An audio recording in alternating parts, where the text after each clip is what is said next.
Chapter 2021. What? Her eyes widened in shock as she looked at her manager with a taut face. Song Inya had gone missing. What happened?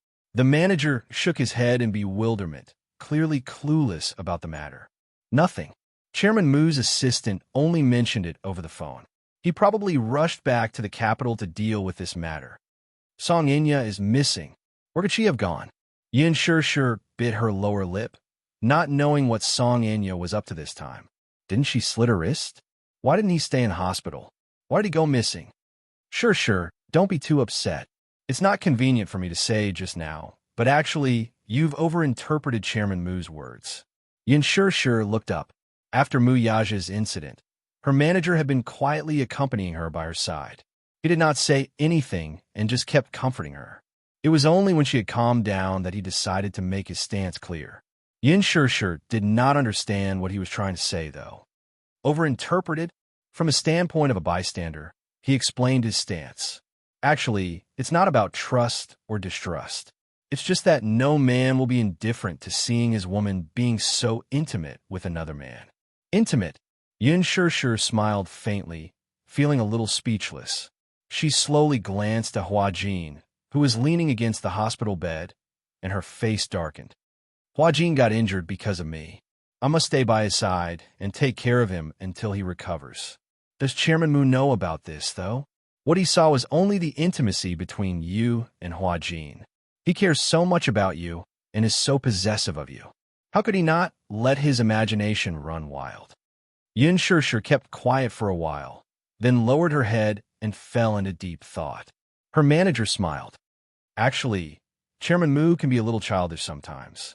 He's very stubborn and even a little possessive when it comes to relationships. He has a strong desire to control them. Perhaps this was related to the environment he grew up in. When he was young, he was different from other boys. From the moment he was born, he was doted on. Moreover, he was destined to be the successor of the Mu group in the future. Therefore, the Mu family cultivated him according to the path of the successor. This was why he had an extremely domineering side and was very stubborn. But what made him outstanding was that he was different from those rich kids. He was single-minded when it came to relationships, and he cared a lot about relationships. On the surface, he was cold to the bone, but in fact, there were times when his heart was very soft. No matter how bad Song Inya is, Chairman Mu still has some feelings for her. Out of consideration for you, he no longer keeps in touch with her. However, given the many years of friendship between the two families, there are some things that he has to give some face to. I heard that Song Inya's mother had knelt down and begged for mercy in front of Mr. Mu, so he had to make a trip there for her sake. Yin Shir bit her lip. She admitted it. A large part of the reason why she was so angry with him was that he had promised to attend the awards ceremony with her.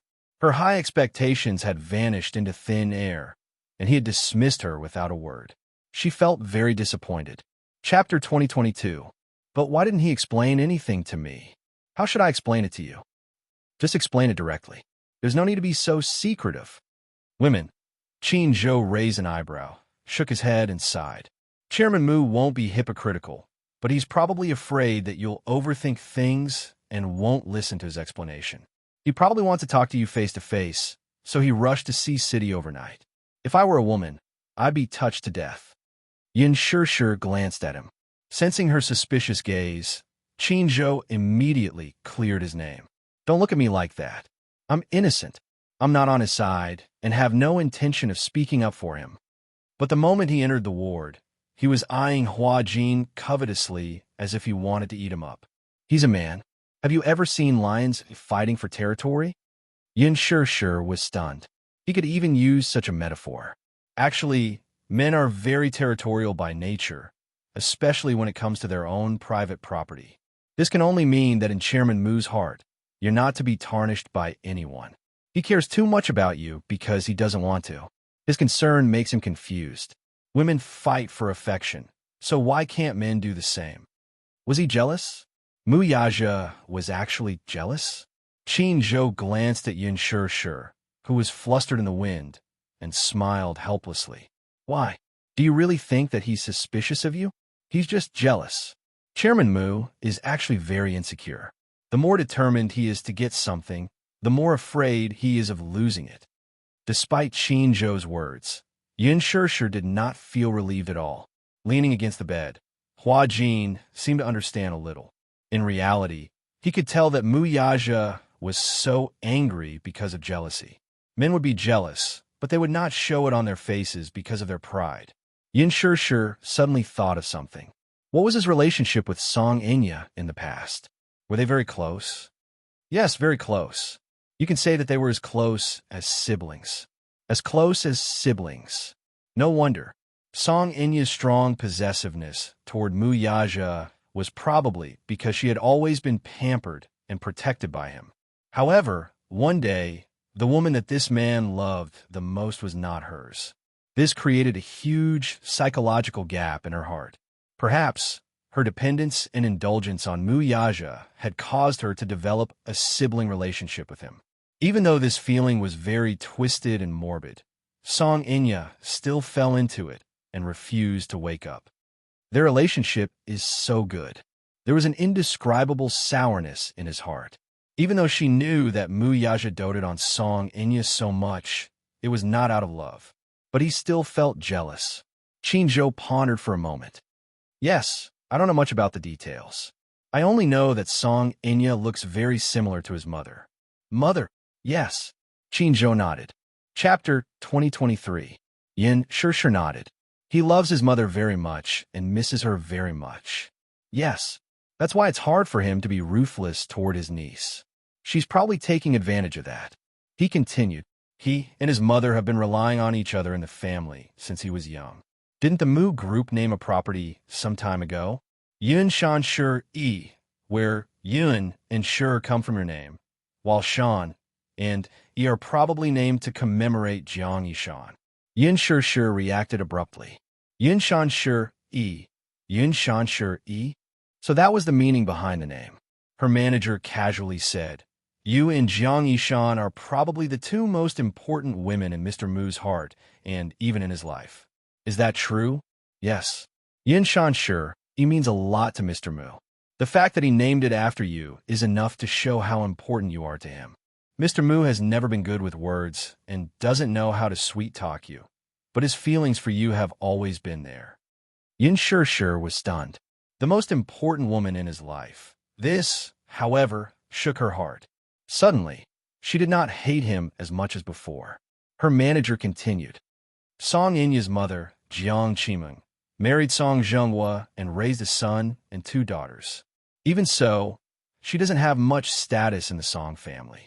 Song Enya, on the other hand, has been spoiled by Song Zhenghua. She's very unruly, and I don't like her. I always feel that she's too much for being spoiled. Yin Shishir was speechless. Song Enya is at most the daughter of a mayor. She always thinks of herself as a princess. The Song family isn't that simple, Qin Zhou added. Do you know the identity of Song Enya's grandfather? He asked, pretending to be mysterious. I know a little.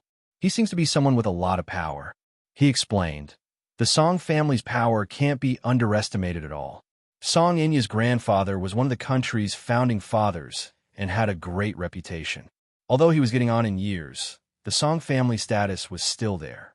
After so many years, their power had long been deeply rooted, and they had close ties with many big families. The reason why Song Enya can't do anything to you is that her family is wary of Chairman Mu. But without the protection of Chairman Mu, I can crush you with one finger. It was so terrifying. Hua Jin frowned. He seemed to have some impression of the Song family. He had heard Xiaoya mention the Song family before. It seemed that her family had a close relationship with the Songs, and she was quite familiar with Song Enya.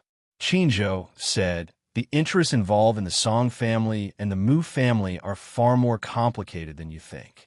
Because of you, Chairman Mu and the Song family fell out very badly. Because of this, the entire Mu family was quite dissatisfied.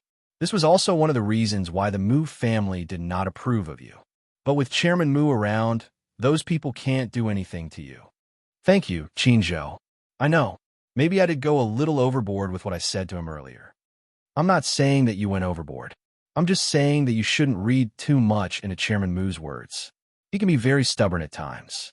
He may not be as meticulous as you when it comes to matters of the heart, but everyone can see his feelings for you. Yin Shishir nodded. Chapter 2024. Qin Zhou said coldly, Hua Jin, didn't I remind you not to get into an argument with President Mu? How dare you say those things in front of him? Be careful, you can't even protect yourself. Hua Jin bit his lip and said, I'm not afraid that he will do anything to me. I'm just worried that he will not treat Shishir well.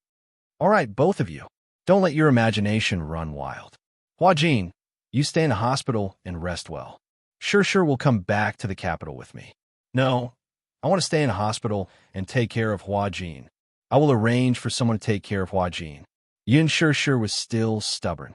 You may not be considerate enough to arrange for someone to take care of him. I will take care of Hua Jin. Qin Zhou sighed helplessly. All right, when Hua Jin recovers, let's go back to the capital together. Yin Shishir's cell phone was broken. The police took it back as evidence, but it was difficult to repair. Hence, Qin Zhou spent some effort to get her a new cell phone. She called Yu and told him that something had happened in Sea City and that she would be back a few days later. Yu was very worried and asked her what happened. Yin Shishir was afraid that he would be worried, so she said that something had happened at work and that she needed to stay in Sea City for a few more days. She hung up the phone. Yu's face turned cold.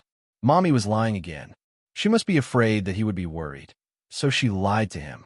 In fact, the next day after Mu Wanru's incident, the media reported that someone had committed suicide by jumping off a building at the hotel. Yu had been following the film festival closely. When he saw the news, he immediately realized that his mother was staying at the hotel. After some investigation, Yu also found out that the person who had committed suicide was Mu Wanru. Why was Mu Wanru in Sea City? Wasn't she locked up in a mental hospital? What on earth had happened to her? Yu was very sensitive and immediately connected her to her mommy. He made many calls, but no one picked up. She called her father, but Muyage's phone was turned off because he was on the plane. It was not until Yin Shishir's phone call that the little boy was convinced that his mommy probably had something to do with this matter. As for this case, the Mu family sent someone to handle it. Naturally, the suspicion on Yin Shishir was dismissed. This piece of news only appeared for a short period of time before it was quickly replaced by other news. Needless to say, it must be the work of Huan Yu's public relations team. Even the slightest bit of negative news was not allowed to appear in front of the public. Although Yin Shishir was innocent, once she was involved in such news, it was inevitable that the public would overinterpret it. Therefore, Huan Yu was in a mess. It could be said that they were in a terrible fix because of this matter. On the second day after the film festival ended, the media published articles that pointed to the dark secrets behind Lin Ji's Best Actress Award. The Best Actress Award that originally belonged to Yin Shishir was intercepted halfway by Lin Ji. Yin Shishir did not care. But who was Qin Zhou? How could he let it go so easily? Even if he lost the Best Actress Award, he would use the articles to trample on Lin Ji. Lin Ji dared to touch Yin Shishir's crooked brain. Huan Yu was not to be trifled with. They would not stop until she was splashed with ink. Lin Ji's team quickly responded to this matter with a statement. They tried their best to prove their innocence. Chapter 2025.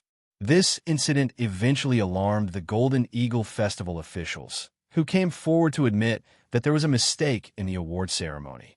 Due to a statistical error during the voting, there was a dispute among the judges, which resulted in the wrong award being given out. Lin Ji's side was slapped hard in the face and was extremely embarrassed. The follow-up of the matter was that Lin Ji's side issued a letter of apology, and the public relations team said that because of the official mistake, they were willing to respect the wishes of the officials and give the award to Yin Shishir. Give? Huan Yu's side immediately expressed their stance. We don't care.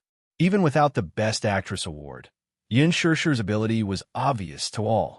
The audience's recognition was the highest praise, and no number of awards could compare to it. This battle had been fought beautifully. The fans were especially contemptuous of Lin Ji's side's behavior and boycotted. Of course, this was all for later. After Muyaja returned to the capital, the plane had just landed when news came again that after Song Inya went missing, they kept a close eye on the Song family's every move, seemingly trying to find clues. However, The news they received was that even the Song family did not know where Song Inya had gone. The Song family was in a frenzy, and they used their connections to find Song Inya's whereabouts. Jiang Qiming was in tears. Not long after she left, news came from the hospital that Song Inya had disappeared after leaving the hospital. When she left, she was wearing a hospital gown, and no one knew where she had gone. After checking the surveillance footage, it showed that after leaving the hospital, she got into a taxi. However, according to the taxi's license plate, they could not find any clues when they reached Huigua Road. Muyaja sent people to investigate the latest news. Song Inya booked a plane ticket and flew to San Francisco overnight. She actually went abroad. Went abroad? Why did she go abroad instead of staying in the hospital? Did she have a guilty conscience? Could it be that she was afraid that he would pursue the matter, so she went abroad overnight? Muyaja guessed. Jiang Qiming found him and begged him in every possible way, hoping that he would use his power to find Song Inya's whereabouts as soon as possible. Muyaja snorted and said that he wanted to find her more than anyone else. After all, he still owed him an explanation regarding Yun Shishir's matter. She had to be held accountable for this matter. Jiang Qiming was baffled. She clearly had no idea what Song Inya had done behind her back. Muyaja couldn't be bothered with her. After this incident, coupled with Song Inya's vile behavior, he decided that his relationship with the Songs would end here. Don't worry, I will definitely send people to find her daughter. Muyaja only left this sentence for her to digest on her own. Jiang Qiming trembled with fear when she heard that. She glanced at Muyaja's expression and saw that it was very ugly. She did not know what her daughter had done to make him so angry. On the other side, at Sea City Hospital, under Yun Shishir's meticulous care, Hua Jin's injuries gradually improved. Hua Jin had never received such meticulous care. Yun Shishir accompanied him through the night. When he was thirsty, she would immediately serve him tea. When he was hungry, she did not feel tired and borrowed the hospital's kitchen to make fish soup for him, saying that it would help his wounds heal. Hua Jin was so touched that he could die. No one had ever been so nice to him. Even if there was, it was for selfish reasons. Chapter 2026. His wounds healed very quickly. A week had passed, and the stitches could be removed. However, he was not willing to let his wounds heal so quickly. He actually enjoyed the time when she was taking care of him in the hospital. Although it was short, it was very heartwarming. However, just as he was about to be discharged, Ji Yuqi suddenly appeared. There was another woman who appeared with her. At the door of the ward, Hua Jin was stunned to see Xiaoya suddenly appear in front of him. The smile on his face froze for a moment. Xiaoya, why did she come to Sea City all of a sudden? Didn't they say that she was studying in Japan and would not be able to return for a short period of time? But now, she appeared in the hospital without any precaution. Hua Jin pursed his lips. Suddenly, he felt a little flustered. Yun Shishir, who was feeding him porridge, followed his gaze and saw a woman dressed elegantly at the door of the ward. She was also stunned for a moment. It was a young woman wearing a fur coat. She was tall and slender, and her every movement was graceful and graceful. Just like her name, she was noble and threatening. It was Lin Xiuya. She had beautiful makeup on her face. Her delicate eyebrows, seductive eyeliner, snow-white porcelain skin, and red lips were especially charming. Even though they were a few meters away, they could still smell the perfume on her. Mysterious and charming. At a glance, Yun Shishir noticed a tiny beauty mark on the tip of her nose. It did not make her look any less beautiful and, instead, added to her charm. She was a very beautiful woman. She could not think of any adjectives to describe this woman. If she had to describe her, she was like a rose with thorns, red and beautiful, but extremely prickly when touched. However, from the cold expression on her face, it seemed that she did not come with good intentions. Yun Shishir looked at Hua Jin doubtfully. When she looked back, she saw that this woman was looking at her with a pair of sharp eyes. Her eyes were not sharp, but she could see the strong unfriendliness in them. It was as if she had invaded her territory and was chasing her away with her eyes. Lin Xiuya slowly walked into the ward in her high heels. The crisp sound of her heels hitting the floor was extremely ear-piercing as they knocked on Hua Jin's heart. Xiaoya, why are you here? Why can't I come? Lin Shuya smiled coldly and glanced at Yin Shishir. Then, she retracted her gaze and did not look at her anymore. The exquisite makeup on her face, especially those deep eyebrows, coupled with the extremely cold smile on her face, made people shudder for some reason. Her beauty was extremely ostentatious and aggressive. Song Inya's elegance and nobility paled in comparison to her. Her nobility was emitted from her bones. She was a natural-born aristocrat. It could be seen that only people of high birth could have such a temperament. Hua Jin pursed his lips awkwardly. I thought you were still in Japan. Why didn't you tell me that you were injured? Lin Xue walked over and stopped by the bedside. She lowered her head and looked down at Yin Shishir, her red lips parting slightly. This is my seat. Yin Shishir was stunned. Get out of my way. She gave the order without any courtesy. She was like a high and mighty princess, showing off her nobility. Yin Shishir smiled. He's hungry. I'm feeding him porridge. It's not your turn to talk to me. Chapter 2027. Yuchi, who is she? Yin Shishir. She's in the same crew as Hua Jin. Oh, she's an actress. Lin Shuya smiled. For some reason, the words that came out of her mouth were extremely contemptuous, as if being an actress was a lowly profession. Yin Shishir was instantly displeased. This person's words were sarcastic and had a sense of superiority that came from her bones. She was about to flare up when Hua Jin immediately said, Xiaoya, don't be like this. What about me? Lin Xia frowned slightly, and her tone was full of anger. Were you with this woman when I wasn't in the country? There was an accident at the film festival. She was the one who took care of me these few days. Hua Jin explained. Lin Xia took another look at Yin Shishir. However, this time, there was a hint of scrutiny in her eyes. Suddenly, she raised her hand and mercilessly knocked the bowl in Yin Shishir's hand to the ground. The bowl shattered on the ground, and the porridge spilled all over the floor. Yin Shishir stood up in shock. Some porridge spilled out from the overturned bowl and stained her body. This bowl of nutritious porridge had just been cooked. She had borrowed the kitchen of the hospital and cooked it for an hour. It was still a little hot. She immediately patted it away. However, she heard Lin Xia say slowly, I'll get someone to cook it for you later. Hua Jin was a little angry. He looked at Lin Xia angrily and said, What are you doing? I don't like it when you eat porridge cooked by another woman.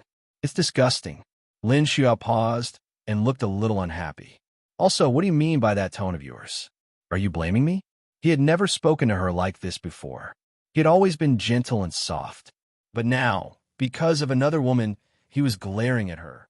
Lin Xia was very unhappy. Yin Shishir stood up and looked at Lin Xia.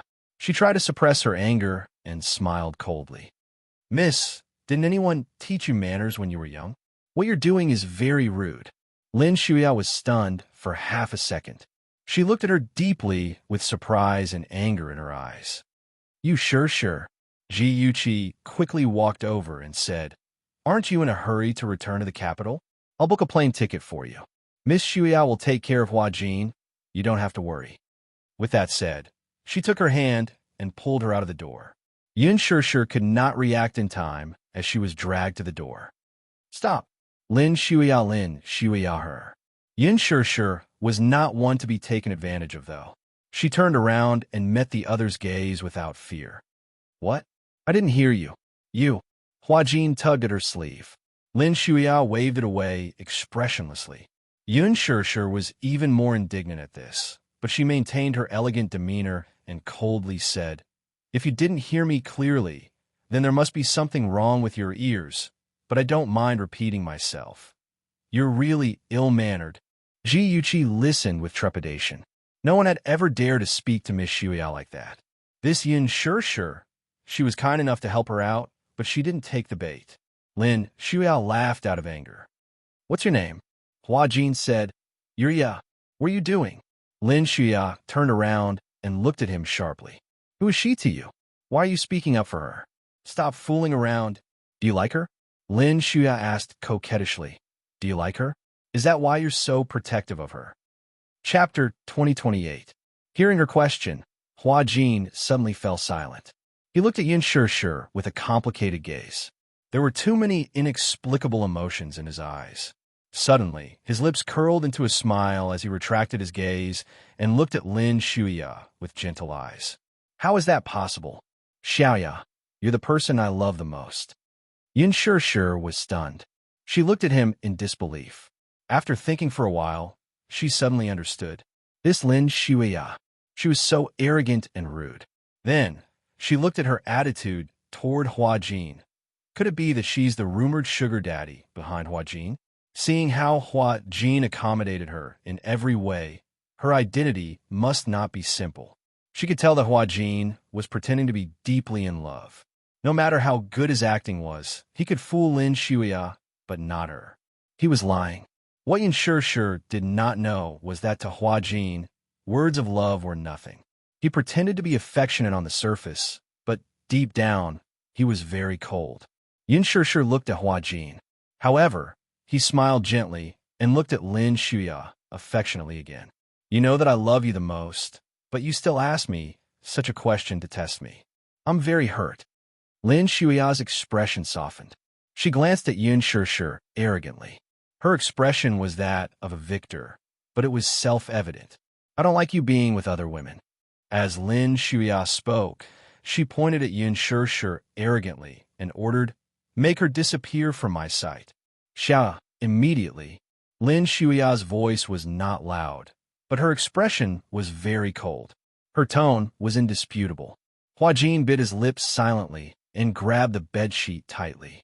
He looked at Yin Shishir silently, but his gaze was slightly colder. Shishir, leave. His indifference made her heart ache for him. Yin Shishir knew that he was lying. At this moment, Hua Jin wished that she was the one who stayed by his side instead of Lin Shuya.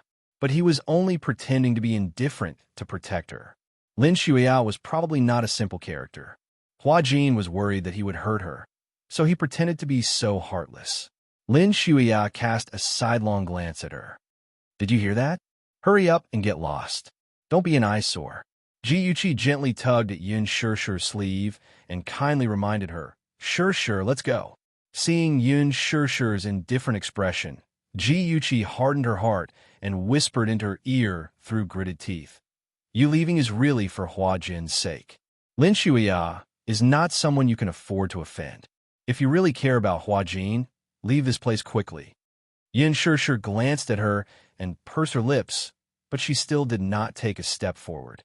Ji Yuqi almost dragged her away forcefully. Hua Jin watched her leave without blinking. He clutched the bedsheet tightly, his heart aching. Why? Can't bear to leave her? Lin Shuya asked coldly. Hua Jin took a deep breath and leaned back on the bed. His gaze was extremely empty. Xiaoya, I don't have any improper thoughts about her. No improper thoughts? Lin Shuya snorted coldly and sat down by the bed. She said expressionlessly, the way you look at her is different. Do you think I can't tell? Don't think too much. Chapter 2029. Hua Jin's lips suddenly curled into a smile. He quietly turned his head and gently caressed her face. I'm yours. Lin Shuya smiled sweetly and kissed him gently on the lips. After a few lingering kisses, she pressed her lips against his and murmured softly, What should I do? I want to be with you forever. She had a perverted obsession and possessiveness towards him. She loved him. She loved him deeply. However, no matter how she looked at it, she could not be with him legitimately. She was born into a noble family. As for her future husband, her family would only choose an outstanding man from an even more noble family to be her fiancé. And this person would definitely not be the lowly Hua Jin. In the entertainment industry, an actor's identity was despised by the real rich. Moreover, the Lin family had already investigated Hua Jin's background thoroughly. Hence, Lin Shuya's father flew into a rage many times and asked her to cut off all ties with Hua Jin. However, Lin Shuya refused to comply. She cried and threw tantrums. She even said something as absurd as, I can get engaged to anyone you want, but I will never be separated from him. Mr. Lin could not persuade her, and the father and daughter were still in a deadlock. However, Hua Jin felt physically and mentally exhausted. He did not love Lin Shuya. The so-called love was just an act. He was an actor. Since he was a teenager, he had already wandered around the world of fame and fortune. Meeting Lin Shuya was both his fortune and misfortune. Fortunately, she brought him away from the sea of bitterness. Unfortunately, because of her, he fell into hell once again. In order to survive, he could say all kinds of hypocritical words to her. Acting was a piece of cake for him. Of course, he had thought of leaving her. However, was it possible? At the entrance of the hospital, Ji Yuqi looked at her apologetically and sighed. Sure, I'm sorry. I can only ask you to return to the capital first. Hua Jin may stay in Sea City for a few more days. Miss Shuya is here. You have to keep a distance from Hua Jin. Yin Shishi's expression was complicated, but she couldn't say a word. She was upset, not because she had been mercilessly chased away by Hua Jin, but because she felt sorry for him. Especially when she saw Hua Jin forcing a smile and saying insincere words to make Lin Shuya happy in order to protect her. She felt as if a knife was being twisted in her heart. Why did he have to be so petty? Could it be that he was being controlled by her? Why didn't he leave her? Yin Shishi hated him for failing to live up to expectations. She remembered him saying, if he wasn't afraid of living, why would he be afraid of death? She had once asked him, if you're not even afraid of hell, what's there to be afraid of if you're trying so hard to live? But Hua Jin said, there's a kind of living that is more frightening than dying. She didn't understand. However, Hua Jin said, that's why I'm so envious of you. Sure, you're the darling of the heavens. There are some things that you might not be able to understand. Some people can do whatever they want when they're alive. Some people are struggling at death's door, just like the Walking Dead. Everyone's fate is different. After a pause, he smiled bitterly. To me, being able to face the person I like in an open and above-board manner is a luxurious thing. Yin Shishi's mood was very complicated. She said to Ji Yuqi, take good care of Hua Jin. I will. Ji Yuqi called a taxi for her and sent her to the airport. When Qin Zhou received the call, he rushed to the airport. Ji Yuqi had already booked the tickets. Why are you in such a hurry? Chapter 2030. With just a few words, the manager understood what she meant. Let's go back to the capital. There were still a lot of things he was in a hurry to deal with. If not for Yin Shishi's insistence on staying behind to look after Hua Jin, he would have rushed back to the capital long ago. On the plane, Yin Shishi suddenly asked, Qin Zhou, who's Xiaoya? Lin Shuya. You know her? Haha, she's a well-known name. The manager looked at her. Why? Have you met her face to face? Yes. Yin Shishi's face was cold. She's a detestable woman. The manager's lips curled into a smile. Don't be rash and do something stupid. Why? He answered truthfully. The Lin family is incomparable to the Song family. Even if the Lin family's threshold is flattened, it's still a level higher than the Song family. Although the old man from the Lin family is a founding father like the old man from the Song family, the power of the two families can't be compared. Song Yinya's father is only a minister, while Lin Shuya's father holds an important position with military power. If it were the Qing dynasty, he would be equivalent to the commander of the Nine Gates. His influence is incomparable to the Song families. In other words, if the central government wants to deploy troops, they have to abide by the Lin family's wishes. He changed the topic and smiled. Still, you don't have to be afraid of her. Given your man's background, the Lin family will still make a detour when they see you. Yin Shishi, there are 4 prominent families in the capital: the Muse, the Gus, the Lins, and the Songs. These 4 families have deep ties with each other and have a lot of interests involved. The reason why I asked you to keep a distance from Hua Jin is that I don't want you to go against the Lins because of him. I understand.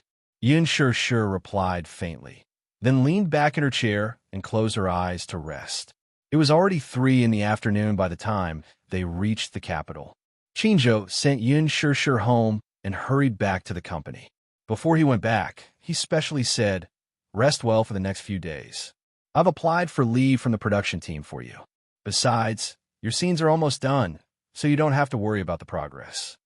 All right, let's have a good talk with President Mu. Yin Shishi suddenly stopped talking.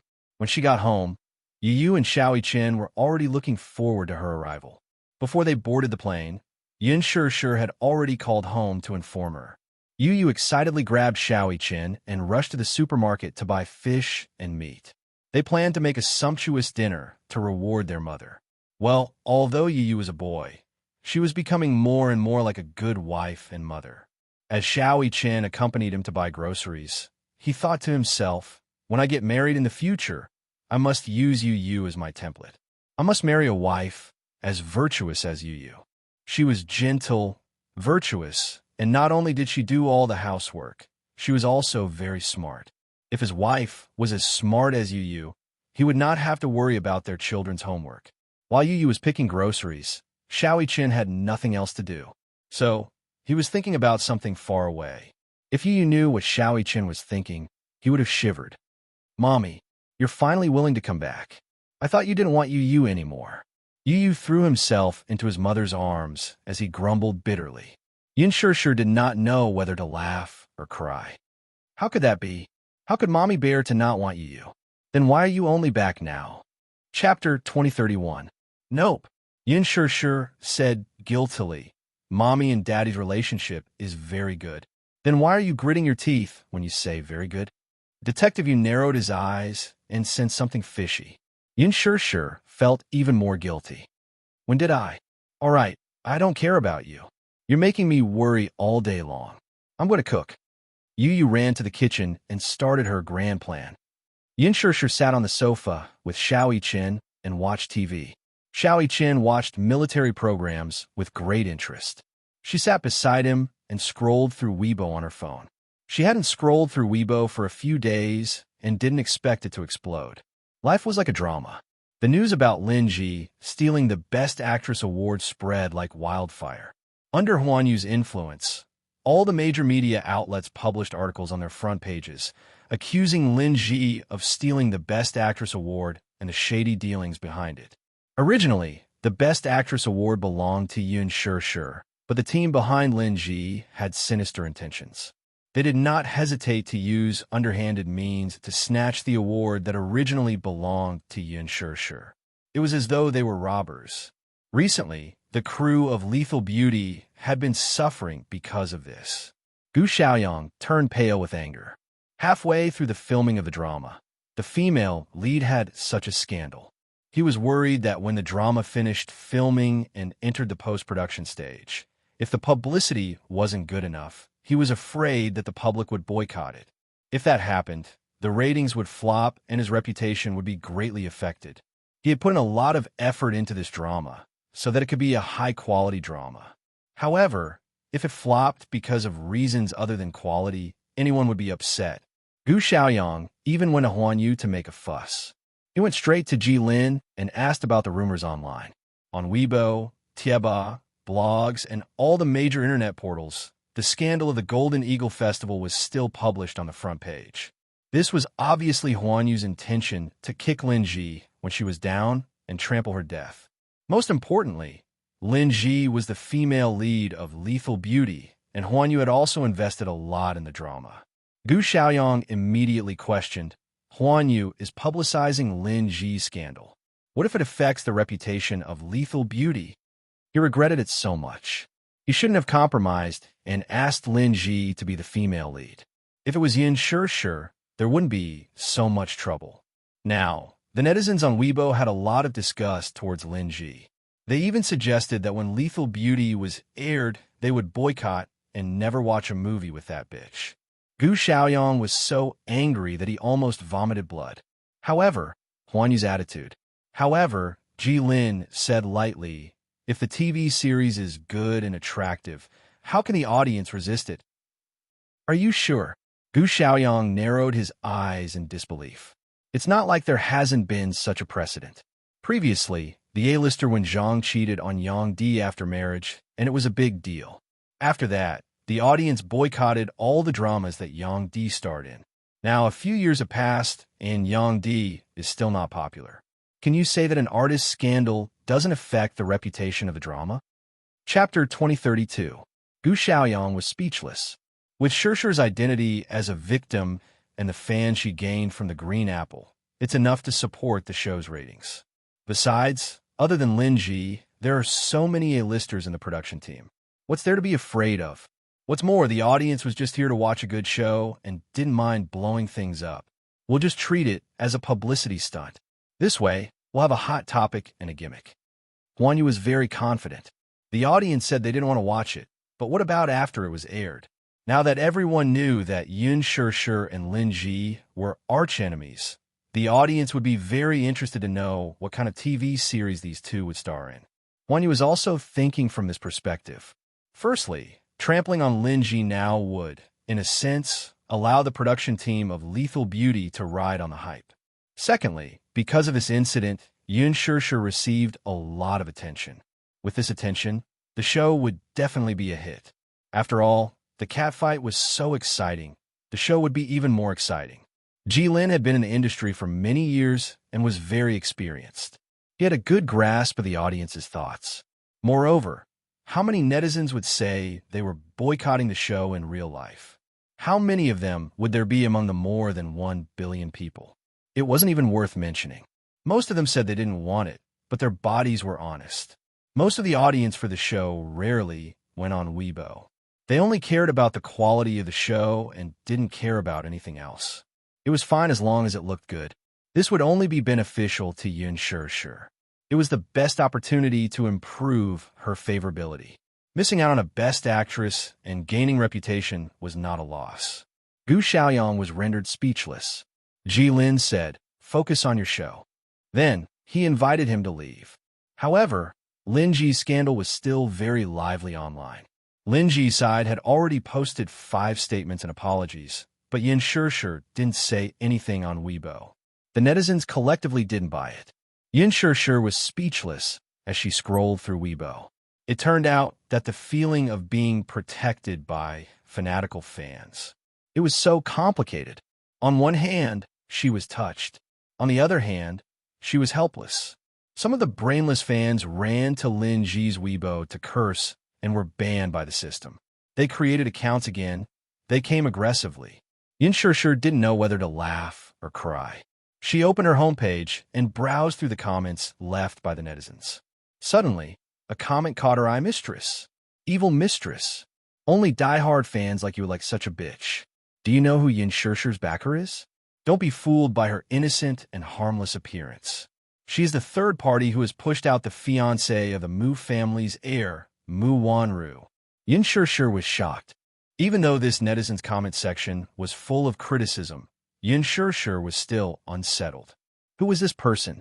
How would she know about her relationship with Mu Yaja? In the industry, not many people knew about her relationship with Mu Yaja. Could it be that there was a mole? Who could it be? Could it be Lin Ji? Yun Shishir suspected that Lin Ji had used a fake identity to maliciously slander her. Forget it. What a clown. Yun Shishir was still in shock at the thought of Mu Wanru. After Mu Yaja rushed back to the capital, he had a short call with her. He only said a few words and didn't say anything else. However, Qin Zhou said that Mu Yaja had returned to the capital early to deal with Song Enya's matter. Chapter 2033. Song Enya's bizarre disappearance had thrown the Song family into chaos. For some unknown reason, Song Enya had mysteriously disappeared without a trace. She did not know what had happened, either. After Yu finished cooking, he saw Yun Shishir sitting there in a daze. He walked over and gently flicked her forehead. "Mommy, what are you thinking about?" Nothing." Yun Shishir pouted and rubbed her forehead. "It hurts. I see that you're in a daze. You don't look too happy." Yu was meticulous and could tell at a glance that Yun Shishir was a little unhappy. Yun Shishir shook her head and did not say anything. In her heart, Yu was just a child. What could he know? There was no need to affect a child's mood. Yu sighed inwardly. It seemed that Daddy had made Mommy angry again. He felt at a loss. He knew very well that no matter how much he doted on Mommy, it could not compare to a gentle word from Daddy. He understood what his Mommy wanted. He could not give it to her. Moreover, as a junior, it was not appropriate for him to intervene in the matter between Daddy and Mommy. Intervening would only make things worse. It was better to let the two of them settle their own matters. Although he was unhappy, he could only pretend that he did not know. The little guy was young, but he was very perceptive. He only smiled and did not expose her. Instead, he said gently, "Mommy, let's eat. Daddy, that bad guy, is probably still busy in the company. Let's not wait for him." Has he been coming home very late these few days? Yes. I've been working overtime at the company to keep an eye on him. Don't worry, Daddy didn't go out to play. Yun Shishir was amused by Yu Yu's mischievous behavior. Little Li Qin immediately testified from the side. I'll prove it. Although Daddy comes home very late, he comes home every day to report. Yun Shishir laughed uncontrollably. You two are smart. Of course. Mommy isn't here, so we have to supervise Daddy. Did he eat on time? No.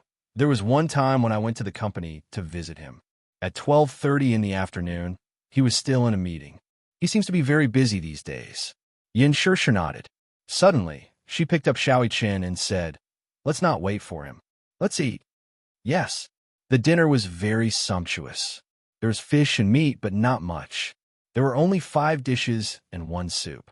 It was very exquisite. Yin Shishir didn't eat anything on the plane, so she was starving. She sat at the dining table and didn't care about her image. Yu Yu was dumbfounded at this sight. He scooped food for her as he watched her gorging herself. Mommy, can't you at least pay attention to your image? Be more ladylike. Yu Yu pursed her lips and said tactfully, You look like a refugee. Xiao Qin added, Haha, I'm already used to Mommy's table manners. Yin Shishir was speechless. She fell silent and glared at Xiao Qin. What's wrong? Do you dislike Mommy? No. Xiao Qin held back his laughter. Mommy is beautiful no matter what. Why do I need to pay attention to my image in front of you? After dinner, Yin Shishir insisted on washing the dishes herself. Yu Yu sat beside her on a stool and chatted with her. Xiao Qin was assigned to walk the dog. He felt wronged, but when Yu Yu glared at him, the little guy obediently walked the dog out. The kitchen was silent for a moment. Chapter 2034. Yu Yu cupped his head and looked at her quietly. Suddenly, he said, Mommy. Yu Yu wanted to say something, but hesitated. In the end, he said nothing. I'm just calling you. I've missed you for so many days. Yin Shishir's heart warmed. She bent down and kissed his forehead gently. Mommy missed you too. You missed me, but I didn't say I would come back early. Yu Yu snorted proudly and kissed her cheek. Yin Shishir smiled when she saw his proud expression. She liked it very much. She liked seeing Yu Yu's adorable expression. He was like a little elf that made people want to dote on him. Halfway through, Yu Yu insisted on helping, but Yin Shishir refused. It was winter, although the water was warm. Yin Shishir's heart still ached, and she insisted on washing the dishes herself. Yu Yu had no choice but to give up. Mommy's hands are so beautiful. Yu Yu's heart aches for you when you wash the dishes so much. Yu Yu's heart aches for you when you wash the dishes. Oh, okay. I know that Mommy loves Yu Yu. After washing the dishes, Xiao Qin also walked the dogs home.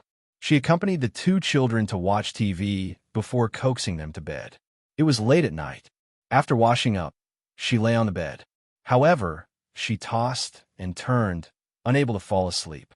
Outside the window, the night was quiet. However, the quieter it was, the more uneasy she felt. Would he come back tonight? She had not called him when she returned to the capital today. She felt that the 2 of them were in a cold war.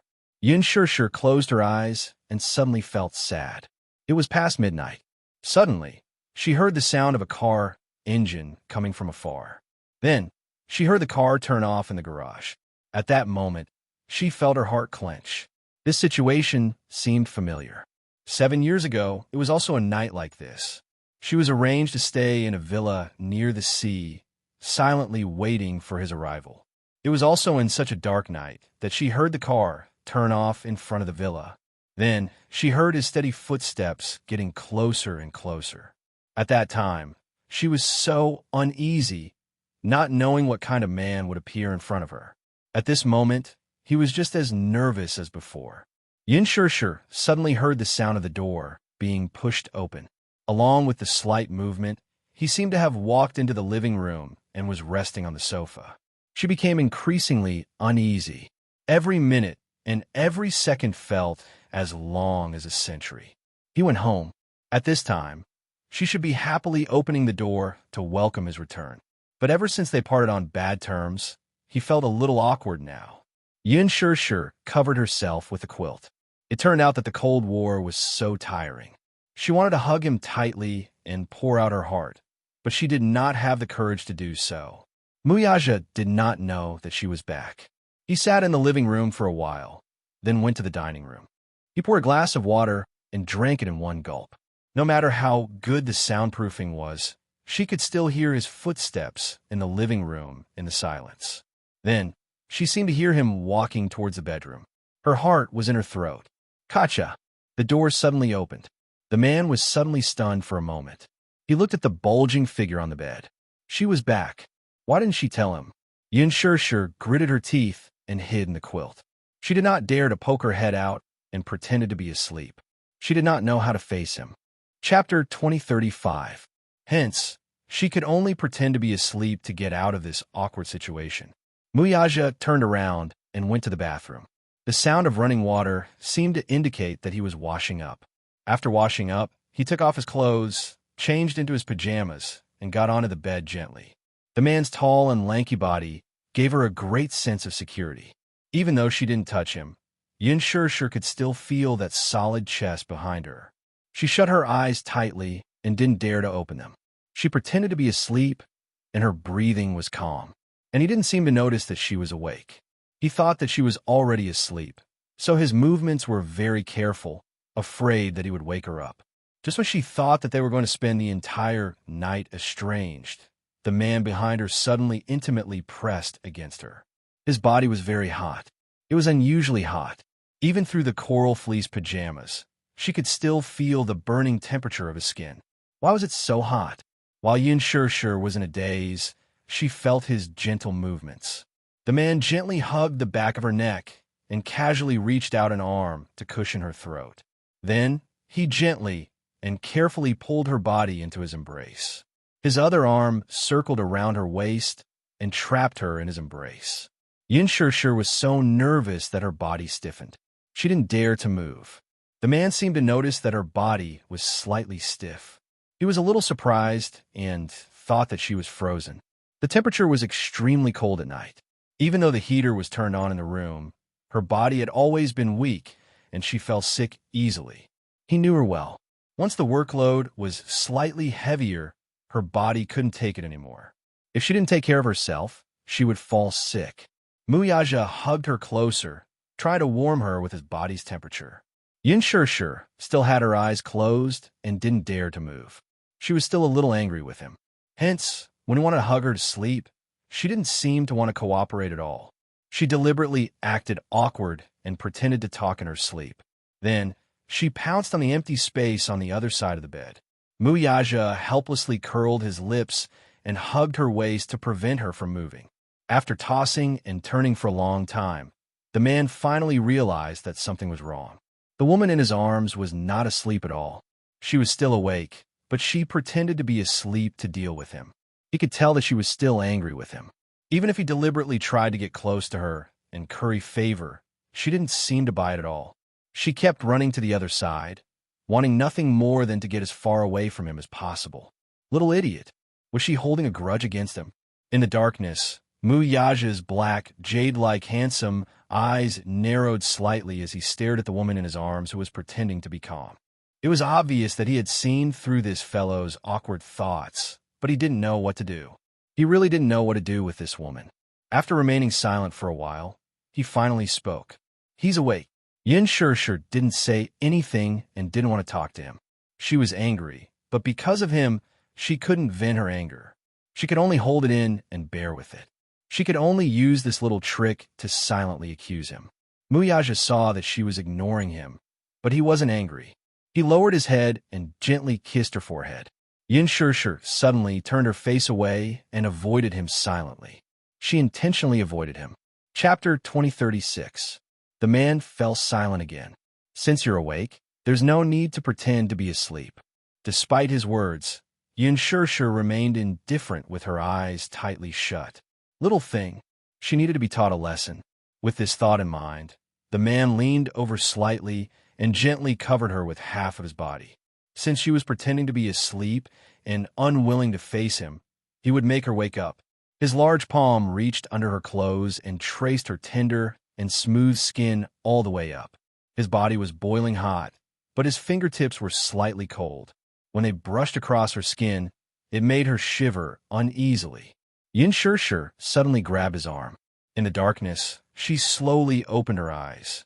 Under the moonlight outside the window, her pupils were like agate, shining with a glittering luster.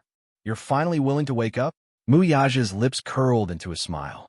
Yin Shirshir, however, asked coldly, "Why did you come back so late?"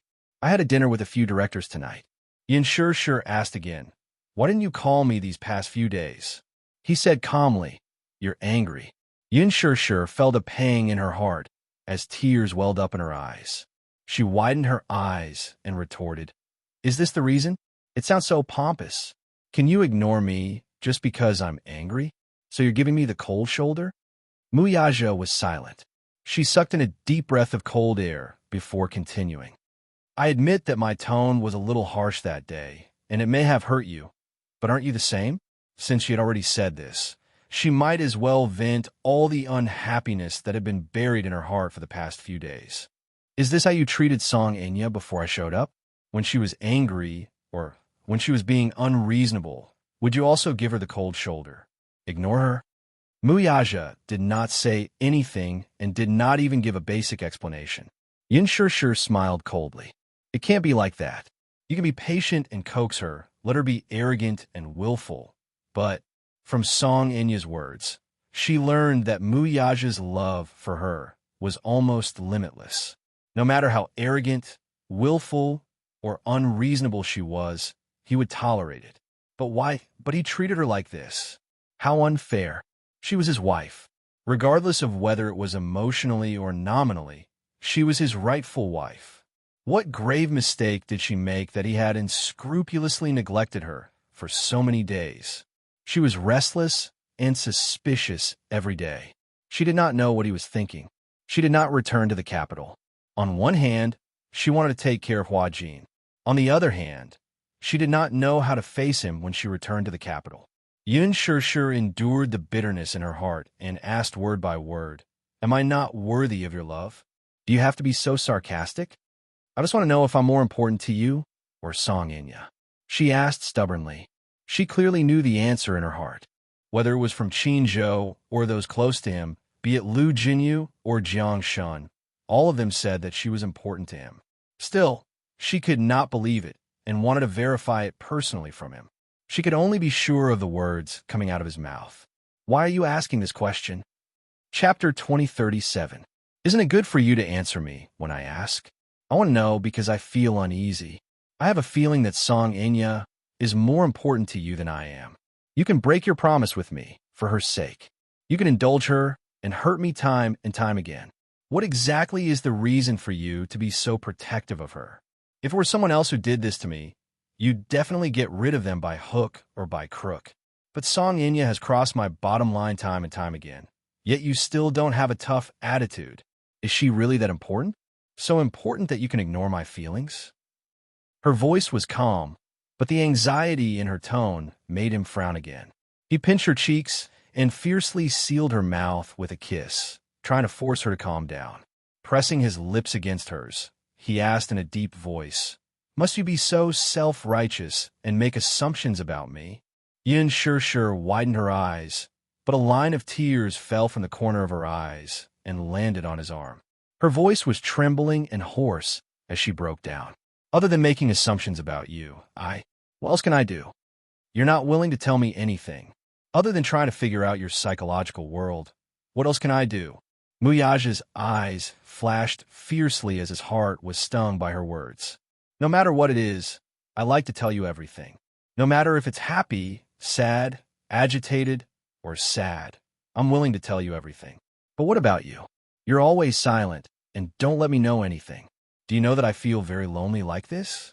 Muyaja was suddenly speechless. He was surrounded by a panic that he had never felt before. He did not know how to respond to her uneasiness. The only thing he could do was to hug her tightly, as if by pressing her head against his chest, she could hear his fiery heartbeat. He really wasn't good with words, and he wasn't good at expressing his love. I love you. These mushy words of love he said again and again in his heart, but at this moment, it was hard for him to say it. The only thing he could do was to hug her tightly, as if doing so would allow her to feel the warmth in his heart. It seemed that this was the only way to let her listen to his heartbeat, so that there would be no suspicion of hypocrisy. But she wanted him to tell her his burning feelings. It was driving him crazy. He didn't know how to express it, so that the words, "You're the most important," would have more power and weight. Yin Shirshir buried her face in his chest, and her tears became more and more unrestrained. She recalled the despair she felt when she was on the verge of death on the top floor of the hotel in Sea City. It was like the end of the world. However, all of this was thanks to Song Enya. Her sixth sense had always been accurate. Even without any concrete evidence, she was certain that the Missy was behind all this. How could he understand her hatred for that Missy? What exactly does that Missy mean to you? What do I mean to you? Can you answer me? Muyaja hugged her, his heart aching. Just as Yin Shirshir was feeling disheartened, the man suddenly said in a deep voice, "Her appearance once drove away the heaviest darkness in my life." Chapter 2038. She appeared with a face that was very similar to hers. It's good to think of her when I see it. At least, she brought me out of that gloomy world. He was never willing to talk about this matter.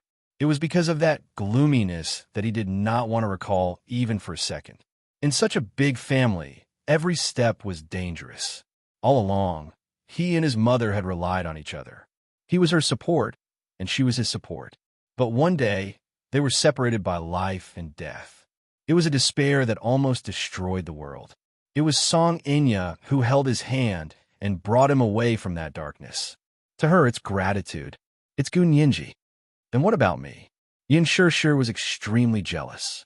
It turned out that Song Enya used to be so important to him. In his heart, she seemed irreplaceable. What about her? What kind of place did she hold in his heart? Muyaja hugged her shoulders tightly. At this moment, this man, who had always been tall and steady, hugged her tightly like a childish and uneasy child. Because my world needed sunlight, you appeared. Because my world needed sunlight, so you appeared. Yin Shirshir's pupils contracted. This was probably the first time in a long time that he had said such romantic words. Her heart was instantly filled with a warm current of endless energy. Yin Shirshir bit her lip, crying and laughing at the same time. He said that she was his sunlight, the sunlight in his world. Muyaja looked at her crying, but he did not know what she was thinking. He held her face and said helplessly, "I'm sorry. Maybe I'm not good at expressing myself. I don't know what to do to stop your imagination from running wild." As he spoke softly, he gently kissed her brows, the tip of her nose, and the tears at the corner of her eyes. "As for what you said, in the future, it won't happen again. I'll tell you everything you want to know. No matter what it was, he would never bury it in his heart again." This was a promise he made. When he said it, he would do it. Yin Shirshir choked. "If I was really pushed down the stairs by Mu Wanru that night, what would you do? If it wasn't for Hua Jin that night, she would have really been brought to hell by Mu Wanru and consigned to eternal damnation. What would happen to him? Would she be sad?" Mu Yaja suddenly hugged her tightly. Her words, however, had undoubtedly hurt him. Over the past few days, he had constantly thrown himself into work to punish himself. How could he not hate himself for his carelessness, which had allowed Song Enya to find a loophole and put her in danger? How could he not blame himself? She thought he was snubbing her. Actually, he was just punishing himself for his failure. Mu Yaja caressed her cheek and said in a deep voice, "I will accompany you." Even if it was hell, he would also accompany her. Yin Shirshir felt her heart skip a beat. The words that she had always wanted to hear, now coming out of his mouth, seemed somewhat unreal.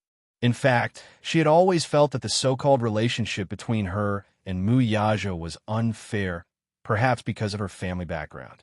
They were not on equal footing. Perhaps there was a reason for being well-matched in terms of social status. However, she had always been competing for him. Muyaja told her to stop acting, but she persisted. She only wanted to become an outstanding woman one day and stand by his side. Chapter 2039. That was why she tried to be more perfect. But he said that he would be with her. Really? Was he coaxing her, or did he really mean it? Yin Sure suddenly felt that she had had enough. She wanted to hear him say something to make her feel at ease, but now that he had said it, she actually questioned the authenticity of his words. This man probably disdained to say any hypocritical words. If he could say that, it meant that he really meant it. Maybe she desperately wanted a sense of security from him. Now that she had gotten it, she started to worry about her gains and losses. Yin Sure hugged him back and hugged his strong back tightly. It was enough. It was really enough. She was a woman who was easily satisfied and did not ask for too much. If he could say that, it meant that she was really important to him. No matter what he said, she would trust him unconditionally. Even if it was a lie, she would believe it to the end. Even if it was poison, she would accept it with a smile. This was her trust in him. Not angry anymore. Seeing that her expression had finally eased a little, Muyaja pinched her face and pecked the corner of her lips. This little thing's bad mood came and went quickly. She was satisfied with just a few words of coaxing. Seeing that she was satisfied, he suddenly felt a little empty in his heart. Only then did he realize that this woman didn't actually want much. Giving her a sense of security was enough. She was different from other women. If it were other women who were angry at this time, as long as a man gave them expensive jewelry, Hermes bags, Chanel brands, diamonds, and rings, their anger would probably dissipate and they would be beaming with joy. But what she wanted was just a sentence of affirmation, a promise, a sentence of, "You are very important," and her heart would bloom. He helplessly realized that what she wanted was so insignificant, but he had not done well enough. His heart felt like it was being stabbed. It would not happen again. It really would not happen again. He would not let her be in danger again. He would not let her be neglected, and he would not let her make wild guesses. Muyaja hugged her, his heart full of guilt. These few days, he had been thinking about her thoughts, but in the end, he realized that what she wanted was so simple. It was a long night. He hugged her and coaxed her, and the two of them fell asleep in each other's arms. Early in the morning, Yin Sure opened her eyes and woke up, but the bed was empty. The man had already left. Muyaja woke up very early. At 7 o'clock in the morning, he hurriedly got up and left a good morning kiss on her forehead. After washing up, he went out. These days, the crew was on holiday, and Chinjo was also very busy. It was rare for her to have some free time. Yin Sure thought that she should make up for the fatigue from the previous few days, so she turned over, wrapped herself in the quilt, and fell asleep again. Mu Corporation's building.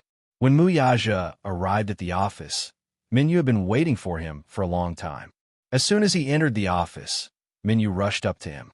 "Chairman Mu, there's news." "Speak." "She is now in Baltimore, Maryland. Her itinerary has been controlled, but please rest assured that the people we sent did not alert her. They are currently monitoring her every move." Muyaja sat down at the table. "Baltimore, Maryland? Where is she?" Chapter 2040. Muyaja's eyes shot up sharply. "Impregnation. Yes. Are you sure?" "I'm sure." Minyu looked left and right before he suddenly walked over, bent down, and whispered a few words into his ear. Muyaja's face turned colder, and his eyes emitted a heart-palpitating chill. Minyu stood up and observed his expression in fear. Muyaja sneered. "She's crazy."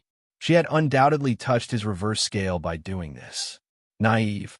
She thought that her plan was foolproof because it was meticulous.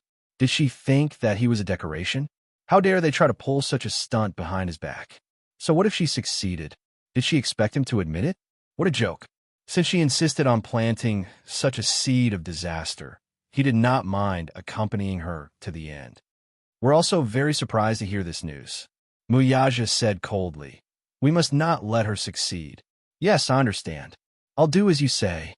"Does the Songs know about this?" "They probably don't." She hid it from everyone, including the Songs. Muyaja slammed the report on the table and leaned back in his chair. He closed his eyes to rest for a while before suddenly opening them with a sharp gaze. "Come here." Minyu immediately walked over and bowed respectfully. Muyaja whispered a few words into his ear before waving his hand. "Do as I say immediately." "Yes." Minyu nodded and hurriedly left the office. Muyaja picked up the report on the table with a cold gaze, his lips curling into a cold smile. Since she had done this, he did not mind eliminating the source of the problem. Baltimore, Maryland, United States. Johns Hopkins Hospital. Song Inya stood in front of the window and looked at the night view.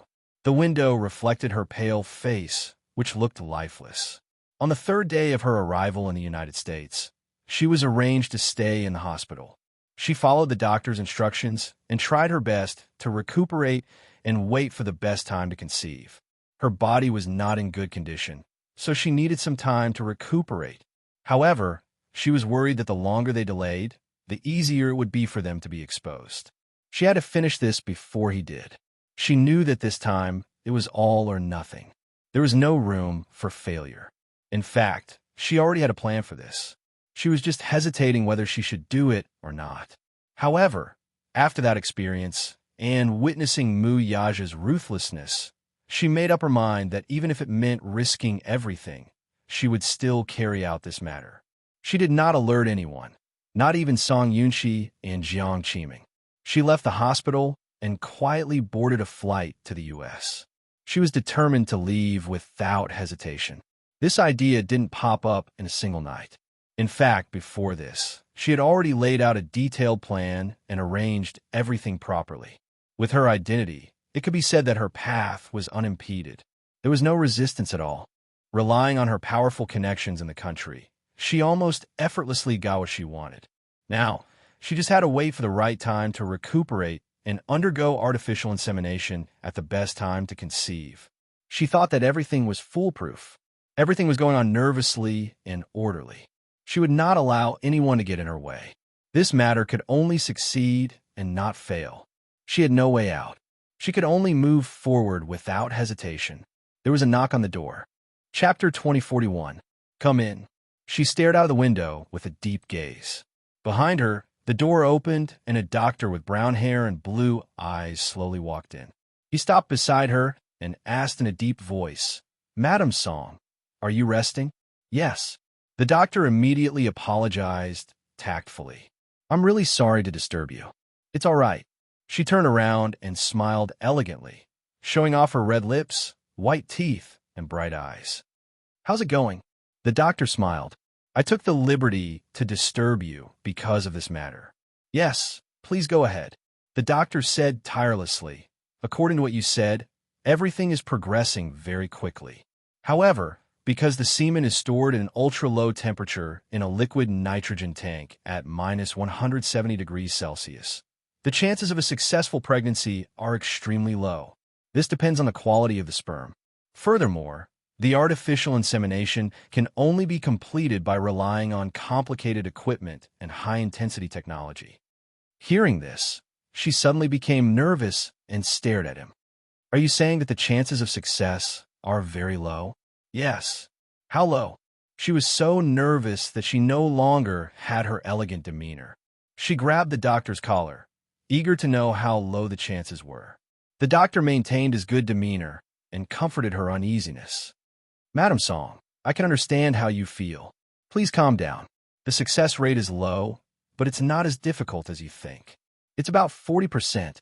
In other words, the chances of me conceiving a child are only 40%. She widened her eyes, somewhat unable to accept this. The doctor nodded and pushed the spectacles on the bridge of his nose before explaining, "In addition, your body is weak. Even if the sperm enters your body, it won't be able to complete the union. In other words, part of the reason for such a low success rate is because of your weak body." She bit her lower lip hard. Fortunately, this gentleman's sperm is very good and is in good condition. However, I'd like to ask if Madam Song can accept IVF if there's really no conditions. IVF? Embryo transfer. She had never heard of it before. The reason she knew about artificial insemination was mainly because Muyaja had planned to use this technology 7 years ago to select an excellent surrogate mother to give birth to a child through artificial insemination. Yun Shir was selected at that time, but the report stated that she was not suitable for artificial insemination and the success rate was very low. Song Inya was very surprised when she learned about this. Not long ago, he suddenly remembered this matter. Thus, for some unknown reason, he wanted to stake everything on this one throw and bet all of his chips on this. IVF, though, she did not know. IVF is also known as test tube baby in your country. To put it simply, it means to take the eggs and sperm out of the body and let them complete the fertilization process in an artificially controlled environment outside the body. Once the fertilization process is successful, the early embryos will be transplanted into your uterus, and the child will be conceived in your uterus. However, there is one thing that I need your opinion on. IVF is very painful, even more painful than artificial insemination. Are you willing to try it? What's the success rate? Chapter 2042. 99%. Song Inya's heart skipped a beat. She turned around and looked out of the window with a complicated gaze. She did not care how painful the so-called pain was.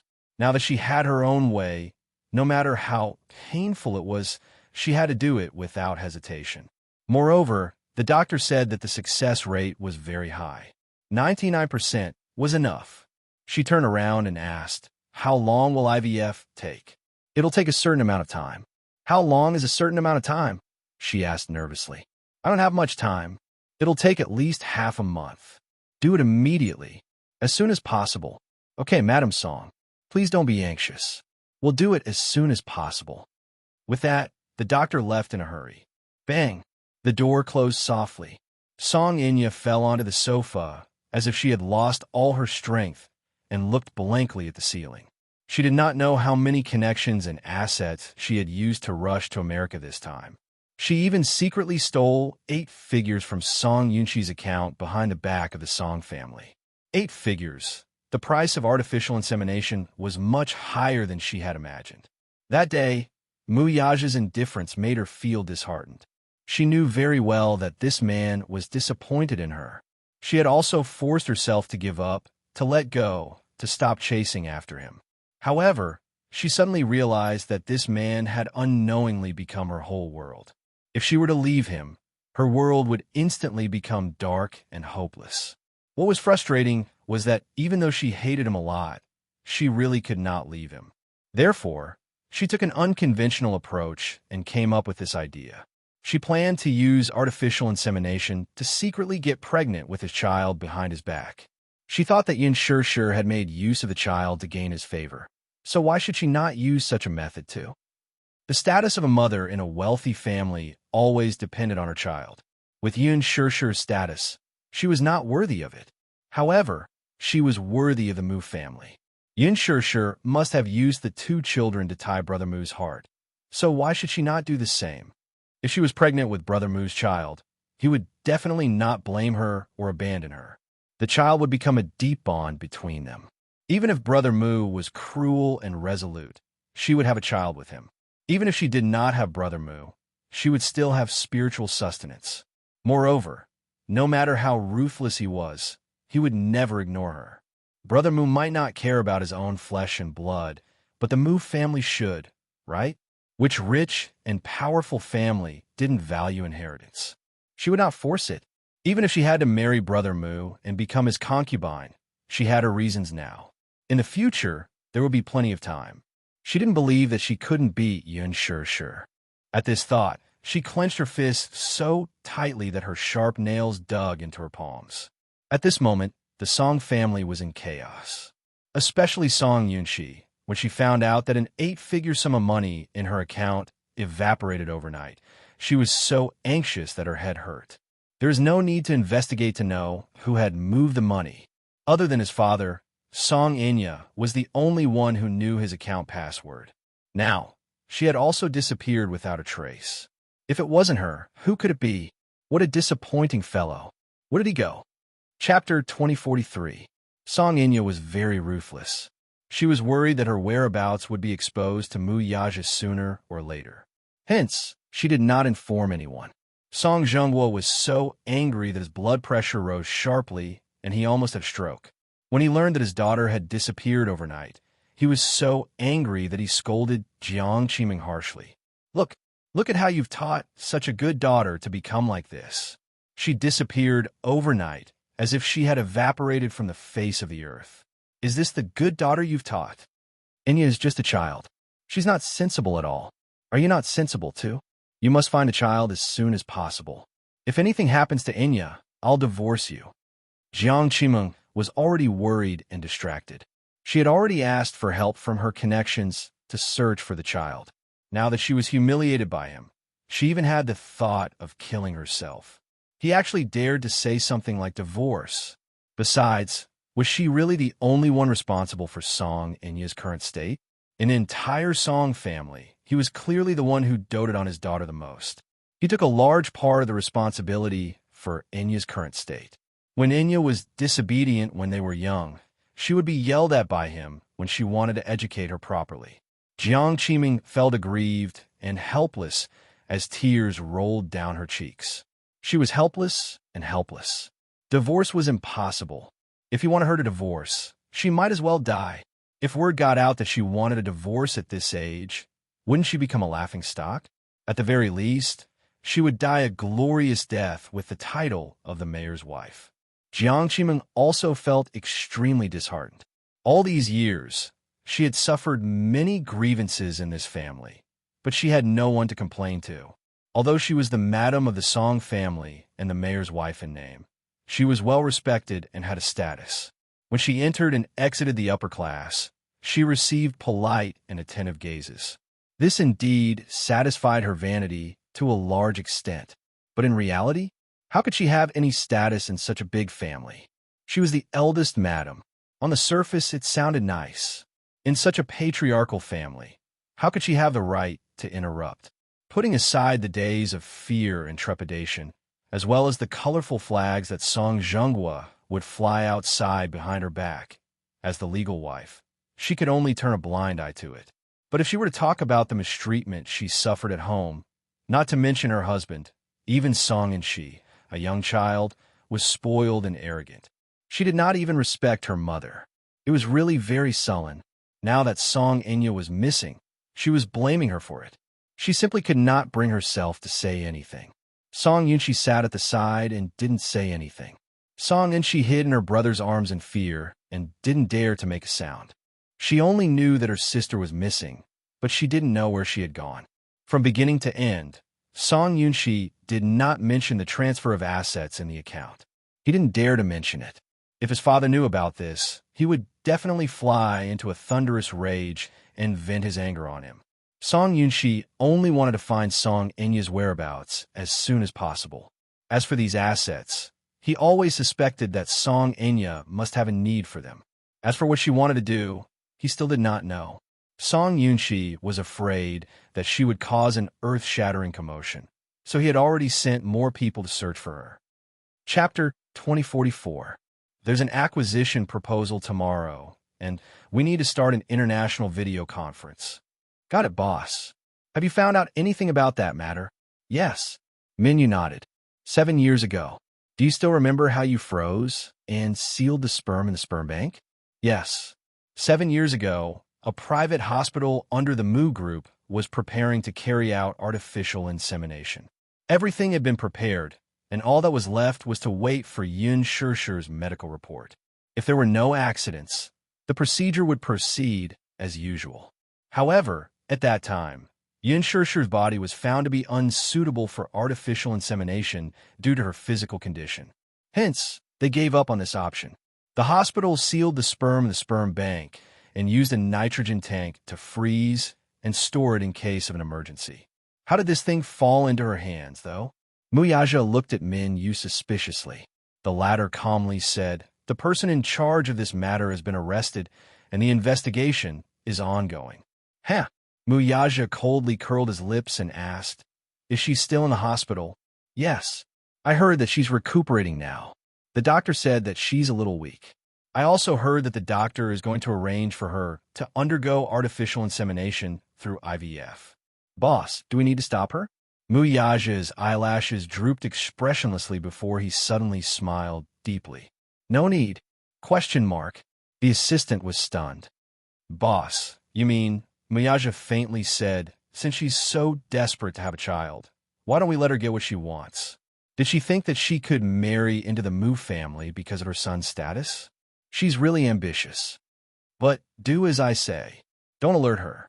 Muyaja slightly propped his chin up and gently rubbed his fingertips against his lips with a playful look in his eyes. I like to see what tricks she has up her sleeve. Minyu fell silent. Boss, do you have to be so scheming? It's scary when you're scheming. As he thought of this, he observed a moment of silence for Song Inya again. Of all people, she had to offend his boss. Ugh, she would die a horrible death. Minyu made a cross in front of his heart. After resting for a few days, Yun Shirshir returned to the set. She didn't have many scenes left, so she wanted to finish filming as soon as possible. As soon as she returned to the set, she bumped into Lin Ji. She always seemed to be able to accurately interpret the phrase, enemies on a narrow road. When Lin Ji saw her, she was so angry that smoke almost came out of her head. She glared at her like a meat grinder, gritting her teeth as if she wanted to kill her with her gaze. Yin Shirshir, on the other hand, smiled. Seeing her expression, she felt happy instead. She liked it when Lin Ji hated her to the core but couldn't get rid of her. Lin Ji must have been very frustrated these past few days. The Best Actress incident at the Golden Eagle Festival was still trending online. Many people were fiercely cursing her, making up stories about her, and humiliating her. Many fans formed a jury and left comments on her Weibo, demanding that she return the title of Best Actress and apologize to Yun Shirshir in person. Alas, she had already given up the title of Best Actress only because Yun Shirshir felt that it was dirty and didn't want it. Lin Ji felt very wronged. She was already in this state, so what more could she do? Did she have to ruin her reputation before she would let it go? Chapter 2045. Yun Shirshir walked around her, wanting to leave. But Lin Ji suddenly reached out to stop her. What? Yun Shirshir. Lin Ji yanked her sleeve and forced her to turn around to face her. What do you want? Things have come to this point. It should be enough. Enough? Yun Shirshir tilted her head, her expression cold. What do you mean? You're the one who instigated the public opinion online. You want to use cyber violence to put me to death. How can you be so cruel? Ha! You're really unscrupulous in order to suppress me. Suppress? Yun Shirshir laughed coldly. Lin Ji, you're really full of yourself. Who do you think you are? Do you need me to put in so much effort to suppress you? Since you've done it, you have to bear the consequences. You're really shameless to put the blame on others. Yun Shirshir was eloquent. Lin Ji's level of education was nothing compared to hers. She was rendered speechless. She glared at her fiercely, as if she wanted to cut off a piece of meat from her. Don't stare at me like that. Yun Shirshir, you're still so dignified to accuse me of being shameless. What about you? Who do you think you are? You're just an actress. Do you think you're superior? Ha! I heard that you're Muyaja's kept mistress. You're an underground lover who can't be seen by others. Don't think that you can do whatever you want and be lawless just because you're in the limelight for a while. You're only in the limelight now. Do you think that you can become a phoenix just because you're related to the Mu group? A wealthy family like the Mu group won't tolerate a small fry like you. You can't even cross the threshold even if you want to. Don't think that you can be arrogant just because you're related to Muyaja. Underground lover? Yun Shirshir was amused as she recalled these words. She was really jealous. Even if she was an underground lover, she seemed to be jealous. Muyaja's name alone was enough to attract bees and butterflies. Lin Ji said fiercely, What? Do you think you're his legal wife? She's just a mistress he's keeping. When he's tired of you, he'll kick you away. Just as you said, I'm still in the limelight. If you offend me, aren't you afraid that I'll crush you? She smiled elegantly. Besides, I'm not a secret lover. If she's not his secret lover, could she be his wife? Lin Ji said disdainfully, her eyes full of contempt. Dream on. Haha, I'm sorry, she smiled flirtatiously, then raised her hand slightly and gently moved her fingers. On his ring finger, there was a huge diamond that was incomparably dazzling. 2. You're so pitiful. Yun Shirshir looked at her sympathetically. Why don't you ask your sugar daddy to bring you out to see the world more often? If you have the money for shady dealings, why don't you go out and see the world? It's embarrassing that you're so short-sighted. Do you think I'm like you, treating a fake as a treasure? As she spoke, She glanced meaningfully at the diamond pendant around her neck. The so-called high-quality imitation was the use of real materials to make a one-to-one imitation of a piece of jewelry. Chapter 2046. Yin Shishir could tell at a glance because the diamond necklace she was wearing was a gift from Muyaja. It was a limited edition and the only one in the world. Lin Ji's necklace was obviously a fake. Yin Shishir sneered, leaving the dumbfounded Lin Ji behind. She took a detour and walked away. Lin Ji snapped back to her senses and turned around to watch her leave. She gritted her teeth in hatred. Yin Shishir. Wow. Shishir, you're awesome. You've finally shown your prowess this time. Mushi stood at the side and was extremely excited after witnessing what had just happened. She happened to pass by and saw that scene. She wanted to go up and help, but seeing how Yin Shishir made Lin Ji tremble in anger with just a few words, she felt relieved. Shishir, you don't know how ostentatious Lin Ji was in the production team after she came back from Sea City. Those people in the production team were praising and flattering her. I felt angry when I saw it. You don't know how detestable she is. All right, don't be angry anymore. Of course, I'm not angry. Her. The second day after she came back, Huan Yu dealt with her. She's now a laughingstock in the production team. On the surface, they seem to be respectful, but who knows how they're laughing at her behind her back. You see, the moment you came back, she came looking for you aggressively. In the end, you gave her the cold shoulder. I think she's about to go crazy from anger. Haha. Mushi was elated. When dealing with people like Lin Ji, there was no need to be polite or give face. Yin Shishir suddenly asked, "Where's Hua Jin?" Hua Jin? She shook her head blankly. I haven't seen him in the production team these past few days. I think he's sick and needs to rest. Oh, he's probably still in the hospital. She suddenly recalled the scene that day. Lin Shuya, that arrogant woman. Yin Shishir suddenly felt sorry for Hua Jin. Mushi looked at her in a daze and asked curiously, Shishir, what's wrong with you? You're thinking about something. No. Yin Shishir smiled and said, I'm going to do my makeup. There's still 2 more scenes. Yes. You don't have many scenes left. You'll probably be done in a few days. Yin Shishir went to the dressing room to get ready. She changed her clothes and put on makeup. She had been resting at home for the past few days and went through the rest of the script. Because she was very familiar with it and her performance was on point, she basically passed it in one take. After that, Mushi and Yin Shishir chatted and laughed as they made their way to the parking lot. The parking lot of the film city was very big, but there were not many streetlights, so the light was dim. Yin Shishir was in the midst of joking with her assistant when she suddenly saw a stretched limousine slowly driving toward them from a distance. At first, they did not pay much attention to it.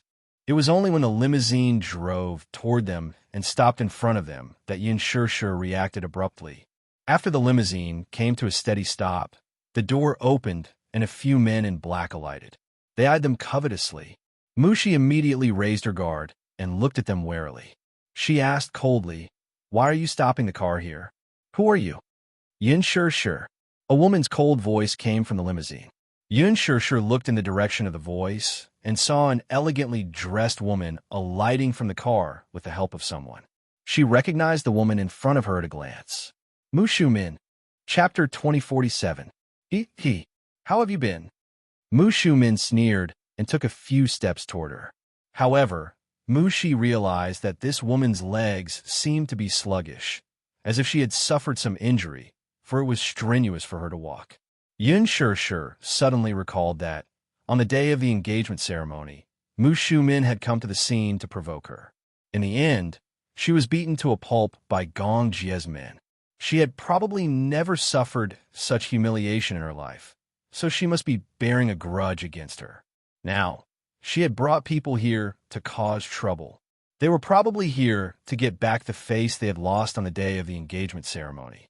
Now, they had the advantage of numbers and were aggressive. It was obvious that they were not here with good intentions. Mushi panicked. She pulled Yin Shishir and retreated a few steps as she glared at them warily. What are you guys trying to do? Mushu Min smiled maliciously and did not want to say anything more to her. He waved his hand and said in a chilling tone, Teach her a lesson. Teach her a lesson. As soon as he said that, a few men in black behind him immediately walked toward Yun Shirshir and Mu Shi. Mu Shi screamed in fright. Judging from their stance, they were obviously going to lay a hand on them. Oh God, who exactly is this woman? Mu Shi did not recognize where this woman came from, but the men in black behind her looked like real weapons. If they were to really lay a hand on them, breaking a few ribs would be considered a small matter. Mu Shi said indignantly, "This is the film studio. There are so many media reporters here. Don't you think it's shameful for you to be violent toward two weak women in public?" Weak women? Ha! Mu Shumin looked at Yun Shirshir. I think you're the reincarnation of a vixen. I don't know what sorcery you used to charm that lad. If I don't teach you a lesson today, I think you won't know the immensity of heaven and earth. Yun Shirshir, however, was strangely calm. Are you here to teach me a lesson? Does Muyaja know about this? Shut up. Don't *** star to pressure me. Why? In terms of seniority, I'm his elder. Do you think I have to care about that lad's face when I teach *** a lesson? Yun Shirshir said, You can't say that. What have I done to offend you that you have to make things difficult for me? Knowing that she was stalling for time, Mu Shumin waved his hand and gave his order. You have a sharp tongue. As soon as the order was given, a group of men in black walked towards them. These were Mu Shumin's personal bodyguards, and each of them was an elite. Naturally, their attacks were thunderous. Yun Shirshir only felt a gust of wind sweep past her. Unknowingly, a fully armed man appeared beside her and shielded her with his hands, blocking that aggressive slap. Mu Shumin was stunned. The night was too dark for her to see clearly where this man came from. His skills were swift and fierce, but judging from his posture, he was well-trained and seemed to be a special mercenary. Chapter 2048. Mu Shumin was frightened by the sudden appearance of several well-trained bodyguards. She was so shocked that she took a few steps back and cried out in panic. A few of the bodyguards at the side reached out and shielded her behind them. She only calmed down a little because there were people protecting her. She snorted coldly. She recognized at a glance who these black-clothed bodyguards who suddenly rushed out were. Muyaja had a team of well-trained bodyguards. These bodyguards were mostly made up of outstanding mercenaries. Among them, there were even some outstanding ones who were soldiers who had retired from the battlefront. They were all warriors who had walked out from under the muzzle of a gun. They had experienced all kinds of cruel battlefields, big and small. They were brave and resourceful. Some of them even had military ranks and were born heroes. Looking at the entire Mu family, probably only someone with a status like Muyaja could control such a powerful team. Mu Shumin guessed that these people were probably sent by Muyaja to protect Yun Shirshir. She was immediately furious. Could it be that this brat had really been bewitched by a ghost? When she asked him for a few bodyguards, Muyaja did not even agree. Now, he actually sent these people to protect this lowly woman. It was really infuriating. In just a few minutes, it was obvious who had the upper hand. Although Mu Shumin's bodyguards were all well-trained, they were still no match for these bloodthirsty warriors. They were quickly defeated. After a few punches, they were beaten to a pulp and were looking for their teeth on the ground. These guys were even considered to be merciful and did not use their full strength. Mu Shumin could not hold it in anymore. Her face turned ashen and her face turned pale. She immediately shouted angrily, How dare you? How dare you do that? Do you know who I am? How dare you touch my people? However, no one paid any attention to her stern questioning. Mu Shumin could not take it anymore. She cursed hysterically. Are you crazy? Don't you have eyes? I told you to stop. Didn't you hear me? Just as she finished speaking, one of her most valued bodyguards was sent flying with a kick. He fell beside her and was kicked in the ribs. He rolled on the ground in pain. The other party was tall and strong, with an average height of 188 centimeters. Coupled with the hard leather shoes on their feet, such a strong force was bound to break a few ribs. Mu Shumin did not expect such a turn of events and screamed in shock. How dare you? Are you all crazy?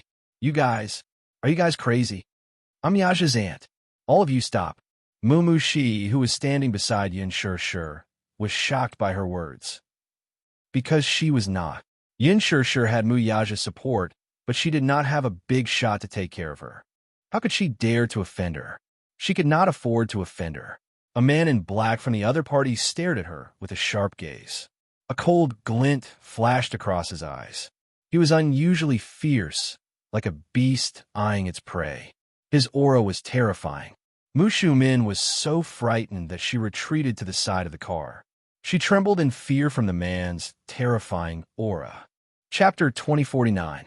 Although his attitude was still respectful, the meaning of his words was already very clear. Mu Shumin's face turned pale as she glared hatefully at Yin Shishir, who was standing behind him to protect her.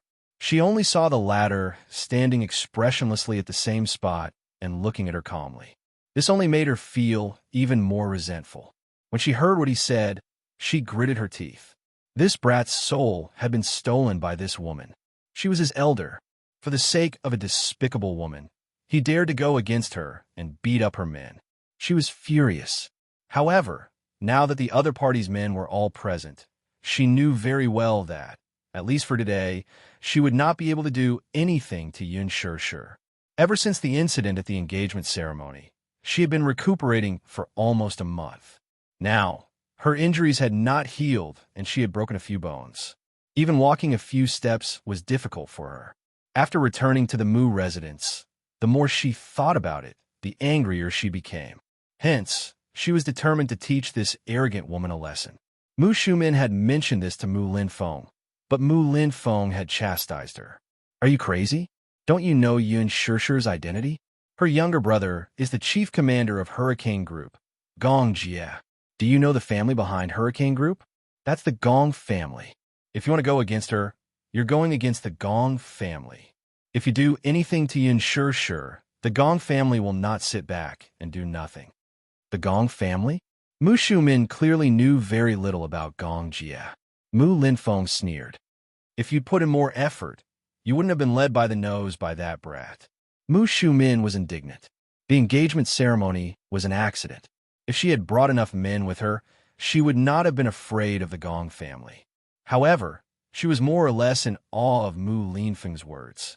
During those few days, she lay down to recuperate. However, the more she thought about it, the angrier she became. The Gong family actually dared to cause trouble in the Mu family's territory. If this were to spread, how many people would laugh at her?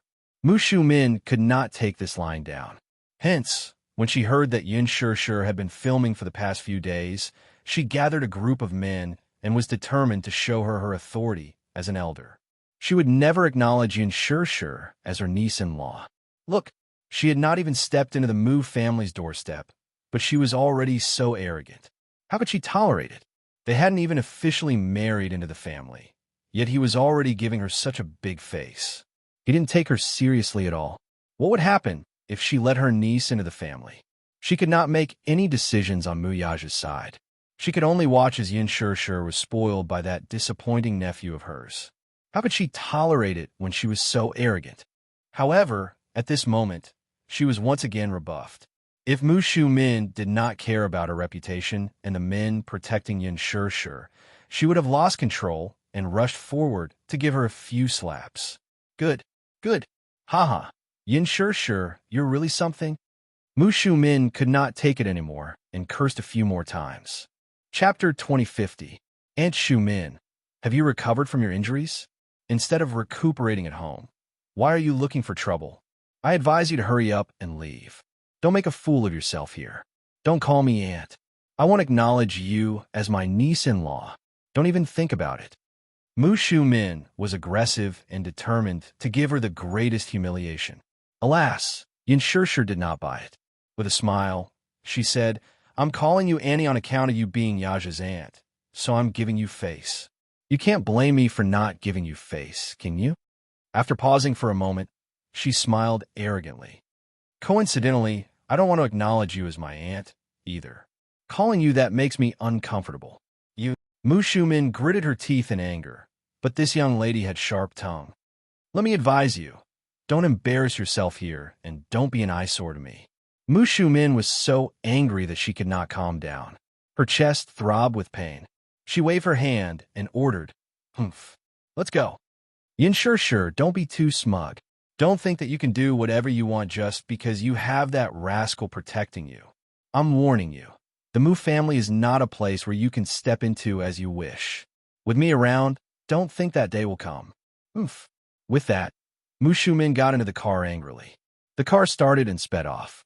Yin sure sneered as she watched the car leave. After it was far away, the smile on her face froze and her breathing became uneven. Mu Shumin was so angry that she almost had a heart attack. How could she not be angry? This was not the first time she was scolded, but this time she endured it. Yin sure turned around and smiled gratefully at the bodyguard beside her. "Thank you. You're welcome. It's Chairman Mu's orders to protect you. We're just following orders. Still, I have to express my gratitude."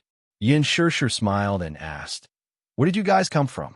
"Chairman Mu told us not to disturb you, so we have been secretly protecting you. Ever since she returned to the capital, they have been assigned to her side to silently protect her. They were all elites dispatched by Mu Yaja, so Yin sure did not even notice their existence after so long." Yin sure broke into a cold sweat, but she felt a trace of warmth in her heart. It turned out that this man had always sent people to protect her, but he had never mentioned anything about it. He had always been like this, always remaining calm and collected. He only did things silently without saying anything. Mu Shi, on the other hand, was so envious that she whispered, Sure, I'm so envious of you. CEO Mu dotes on you so much. I didn't even know that he sent so many bodyguards to protect you. Just now it really scared me. With so many people, I thought we were going to be in trouble. Our ribs would definitely be broken by those people sent by that old woman." "Old woman," Yun sure smiled. "Now that she's gone, you know how to be fierce with your mouth. I can't help it. I'm just a small figure, like an ant. I don't dare to be so loud in front of that big shot. I'll definitely be crushed to death by her finger." Mu Shi pouted aggrievedly. "If I had Chairman Mu's protection like you, I'd definitely be like a crab and walk sideways."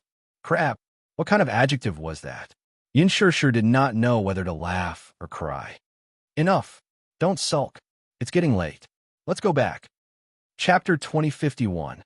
When Mu Shumin returned to the Mu residence, she coincidentally bumped into Mu Yinxing, who was visiting old Master Mu. In the living room, she was sitting on the sofa with a livid expression. She was so angry that she swept the tea set on the coffee table to the floor. Rip! The teacup shattered, and tea splattered everywhere. Mu Yinxing had just come downstairs when he saw her flushed with anger. He could not help feeling puzzled. "Andy, what's wrong? Who was the one who made you suffer so much? Who else could it be? Isn't it that B*TCH? She was so furious that she did not choose her words carefully. When Mu Yinxing heard this, he quietly scanned his surroundings. The servants at the side immediately retreated with their heads down.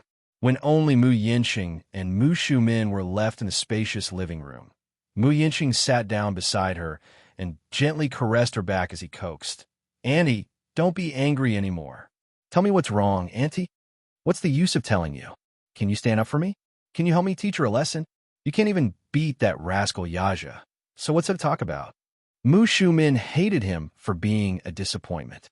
Now that she was in a fit of anger, it was inevitable that her tone would be unpleasant when she spoke to Mu Yinxing. Her words were as if they were poisoned. Mu Yinxing's face alternated between green and white at her words, but he could not refute her. Expressionlessly, he took a deep breath, clenched his fists, and gritted his teeth to suppress his grievances. "If I want to fight with second brother, I need to have the right to do so. Now that second brother is the head of the Mu family, he has a high position and authority. How can I compare to him?" Mu Shumin was so angry that she could not speak. After a long while, she took a deep breath and said calmly, "Today, I went to look for that woman." "Oh." Mu Yinxing looked at her. "Why did you look for her?" "As her elder, I should show her who's boss. But guess what? Your second brother sent a group of people to protect her in secret and beat up my men until their faces were swollen." The more he spoke, the angrier he became. "Auntie, don't be angry. Why you care about that bitch? Don't lower yourself to her level. What are you doing? Now that she's relying on your second brother's protection, she's almost riding on my head. How can I not be angry? She doesn't put me in her eyes at all. She deserves to die 1,000 times over. Mu Yinqing smiled with a sinister look in his eyes, as if he was scheming something. He rolled his eyes and gently covered the back of Mu Shumin's hand. He suddenly said, "Aunt, look at second brother. Ever since he became the Mu Jia's lord, his temper has become more and more arrogant. This was not a good sign. As the Mu Jia's lord, he should take care of the family's righteousness. But look at him, second brother. For a woman, he made the whole Mu Jia into a mess. All the elders in the family had opinions about him. With how he handled things, how could they be assured to hand over the position of lord to him? I really don't understand why Grandpa insisted on giving him the position. In my opinion, second brother is really too disappointing." Mu Yinqing had long coveted the position of lord of the Mu family. Among the younger generation, Mu Yaja was the leader.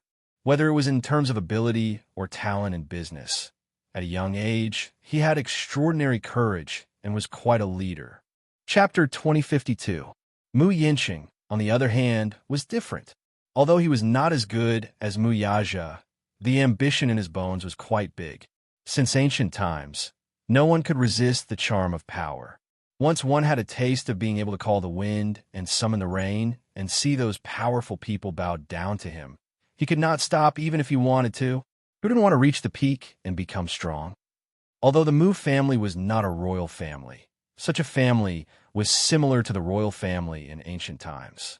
Therefore, Mu Yinqing had been competing with Mu Yaja since he was young. However, in terms of ability, he was always suppressed by Mu Yaja. Moreover, at that time, Mu Linfeng saw that Mu Yinqing was a disappointment, so he abandoned him and supported Mu Yaja to take the throne. The inner circle of the family also thought highly of Mu Yaja, this outstanding junior, and did not have any complaints. Mu Yinqing also wanted to give up at first. However, ever since Yun Shishir's appearance, the situation had changed. Now, the inner circle of the family was not united, and their opinions were not unified. Some elders thought that no matter whom Mu Yaja married, they would not have any opinions. After all, as long as he could manage the Mu group well, it did not matter what kind of woman Mu Yaja married. In the entire capital, in terms of qualifications, no other family was comparable to the Mu family, so they let him be.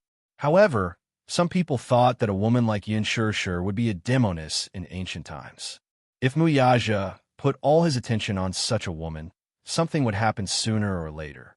In ancient times, there was a saying, Bobeasai's smile, the beacon fire teasing the feudal lords. It was hard to guarantee that such a ridiculous thing would not happen again.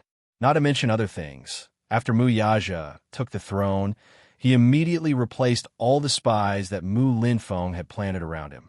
Once the monarch took the throne, the officials around him would naturally be replaced as well. Just this point alone was enough to make Mu Linfeng upset. The outstanding chess piece that he had painstakingly cultivated had actually started to talk to himself and not listen to his orders.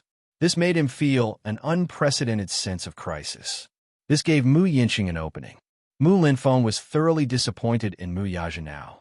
He began to shift his focus to Mu Yinqing, hoping that the latter would work harder and help him rise to the top.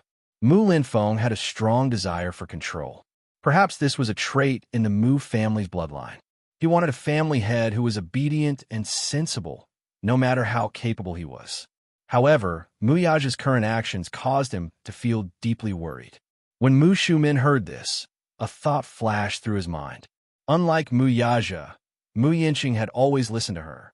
Unlike Mu Yaja, that rascal, he would immediately give her a hard time whenever her words were sharp. Although Mu Yinqing was arrogant on the outside, he was very respectful to the elders in the family. Compared to Mu Yaja, she felt more at ease with Mu Yinqing as the family head. Mu Shumin turned her head, and their eyes met briefly.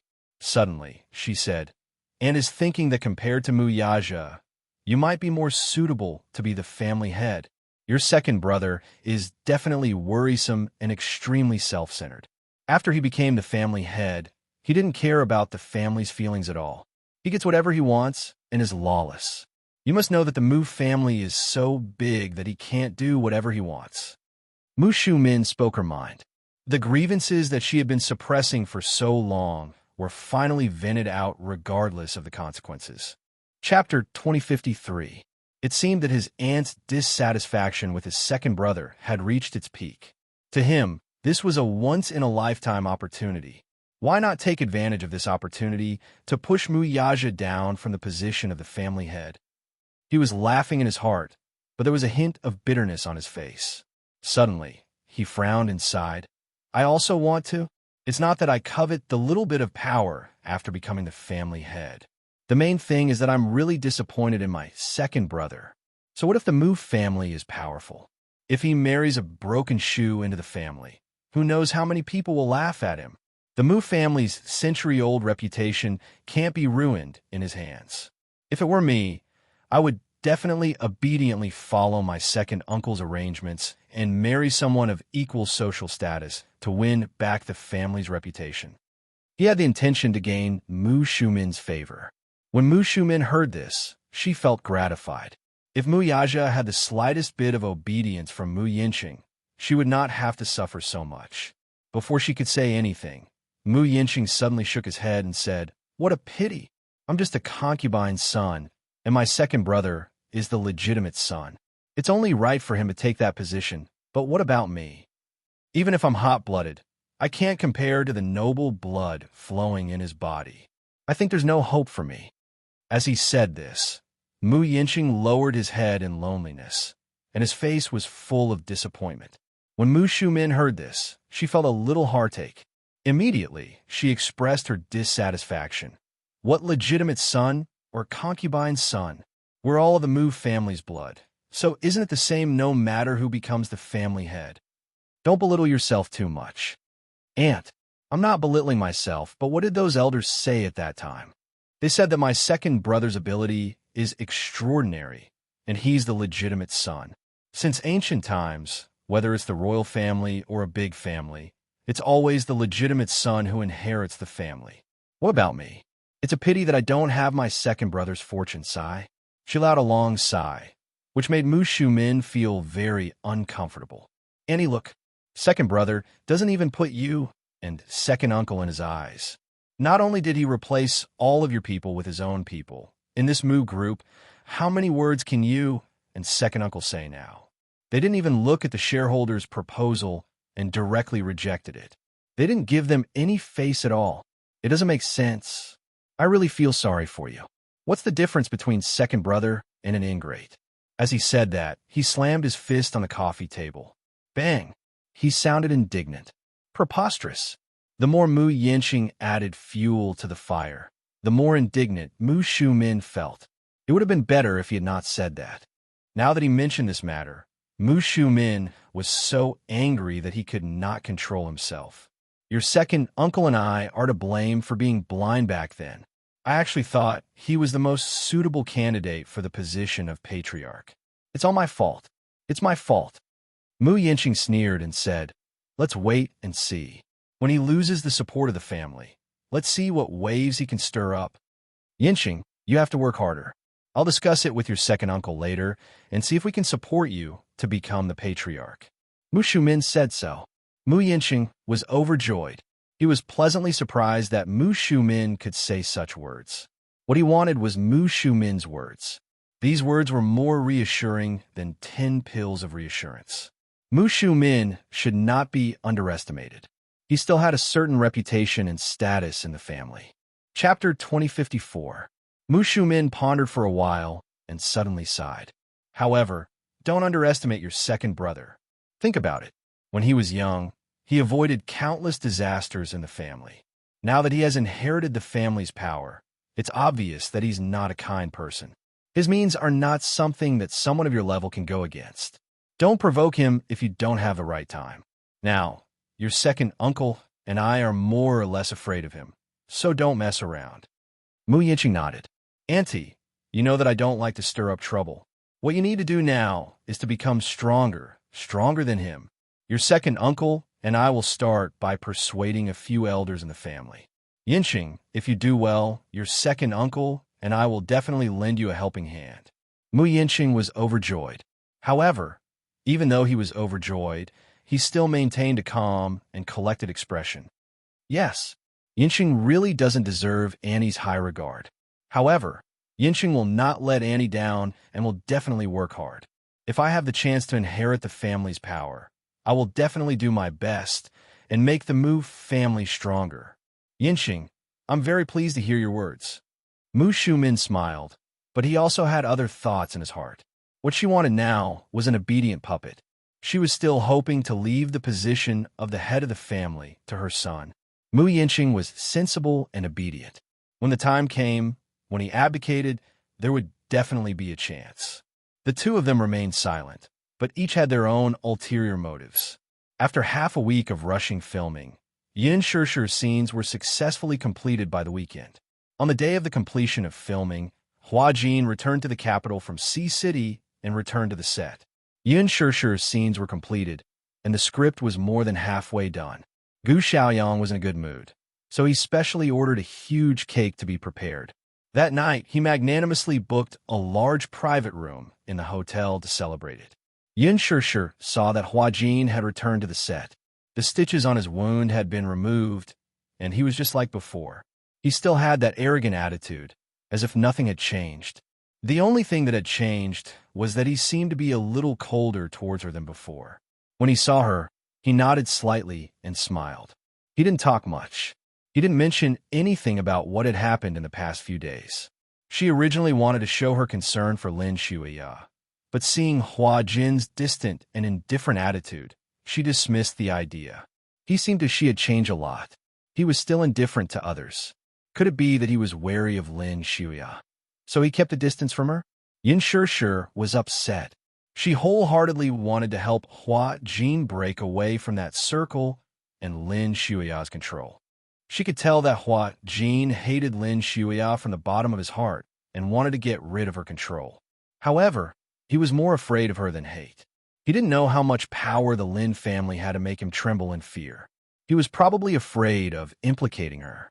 That was what Yin Shishir thought. At the celebration party, everyone was cheering. But she was smiling on the surface, but she was feeling disappointed. She was a little reluctant to leave the set. During this long filming, there were tears and laughter. Although there were unhappy moments, most of them were unforgettable memories. Sure, I envy you. You have completed filming smoothly. We still have a long way to go.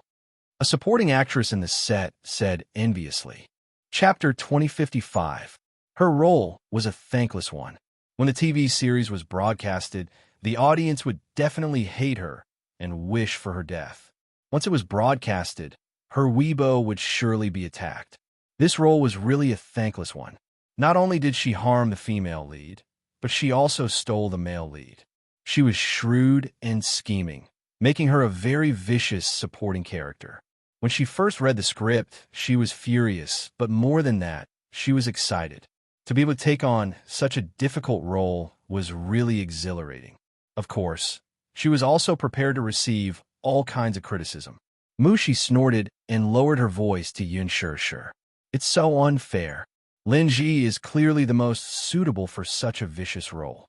She's practically acting herself. Sure. Why didn't you take on the role of the female lead back then? Boss Chin has already arranged everything for you. Even Director Gu has personally selected you. Lin Ji heard this from the side. I think she knows her place. She knows that she can't take on the role of the female lead. She's not famous enough, so she definitely can't raise the ratings. Other than the few main leads, Director Gu and the rest of the higher-ups were not present. Hence, she did not have any scruples with her words. She was very unhappy with Yin Shishir, but she could not do anything to her. Hence, she could only flaunt her glib tongue. Mushi was instantly enraged when she heard this. This person was clearly provoking her on purpose, while Director Gu was not present. Just as she was about to speak, Yin Shishir stopped her. She then turned to look at Lin Ji, smiled elegantly, and drawled, I don't have a choice. Who asked me to be a capable actress? If I let you take on such a difficult role, you definitely can't do it well. I gave you the female lead role because I'm taking care of you. You should thank me. It was an understatement, but it was extremely sarcastic. A few actors at the table snickered while covering their mouths. Lin Ji was a little embarrassed. She glared at her fiercely and stubbornly said, "Who said that I can't act? Do you think my acting is worse than yours?" Hee hee. Yin Sure, don't think too highly of yourself. If word gets out, you'll become a laughing stock. What gives you the confidence to say that your acting skills are better than mine? Hua Jin frowned impatiently, but did not say anything in the end. When Yin Sure heard this, she said something vicious. "I don't think so. I don't have the right to say that in front of an actress who even had to resort to underhanded means." Lin Ji's face was livid as she was rebuffed. Yin Shure's words didn't care about her feelings at all and humiliated her to the core. In front of everyone's eyes, she peeled off her face until there was nothing left. Everyone covered their faces and snickered. This scene was really too satisfying. They didn't dare to argue with Lin Ji. Hence, many of them in the crew quietly accepted Lin Ji's words but didn't dare to say anything to her face. But Yin Shure's words helped them vent their anger. Lin Ji looked around and saw that everyone, be it the lead or the supporting cast, was secretly laughing at her. Their gazes were filled with contempt.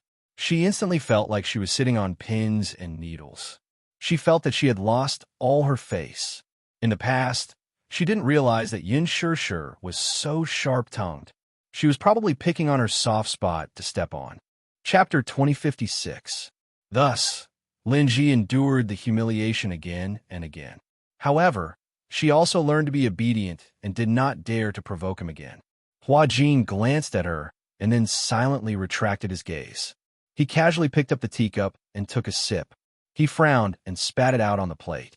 Yin Sure saw this and immediately asked with concern, "Is it hot?"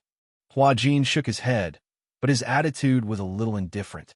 Yin Shure's expression was a little cold. Lin Ji saw that Yin Sure had finally put on a cold face and instantly sneered.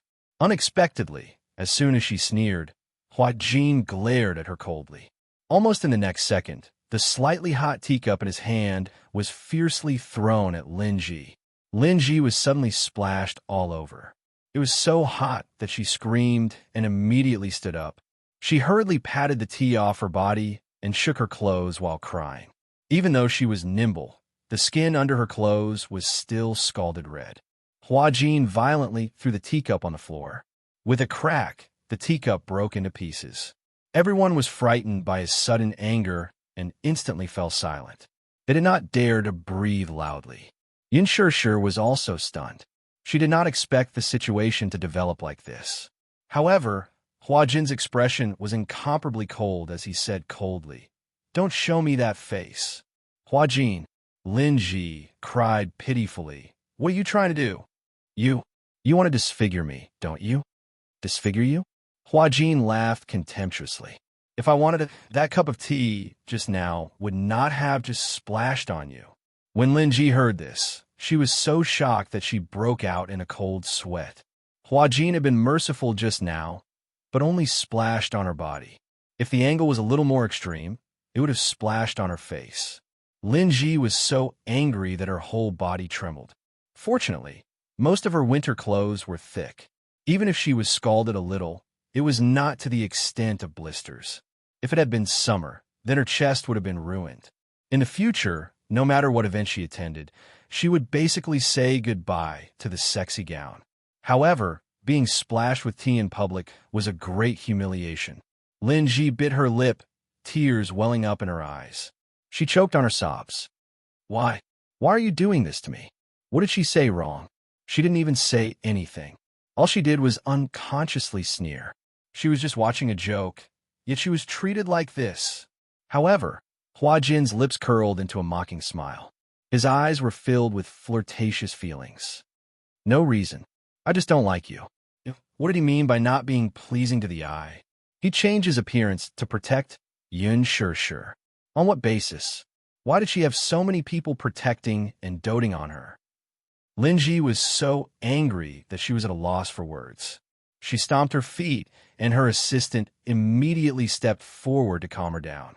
She smiled and said, "Lin Ji, don't be rash. It's okay. Just change your clothes. Then, the assistant whispered softly into her ear, don't lower yourself to Hua Jin's level. You can't win against him. I've taken a look. It's not a big deal. It's just a wet shirt. Just change. There's no need to have a direct confrontation with Hua Jin. Because of this person is not Yin Shishir. It's not good to offend him. Lin Ji also listened to her.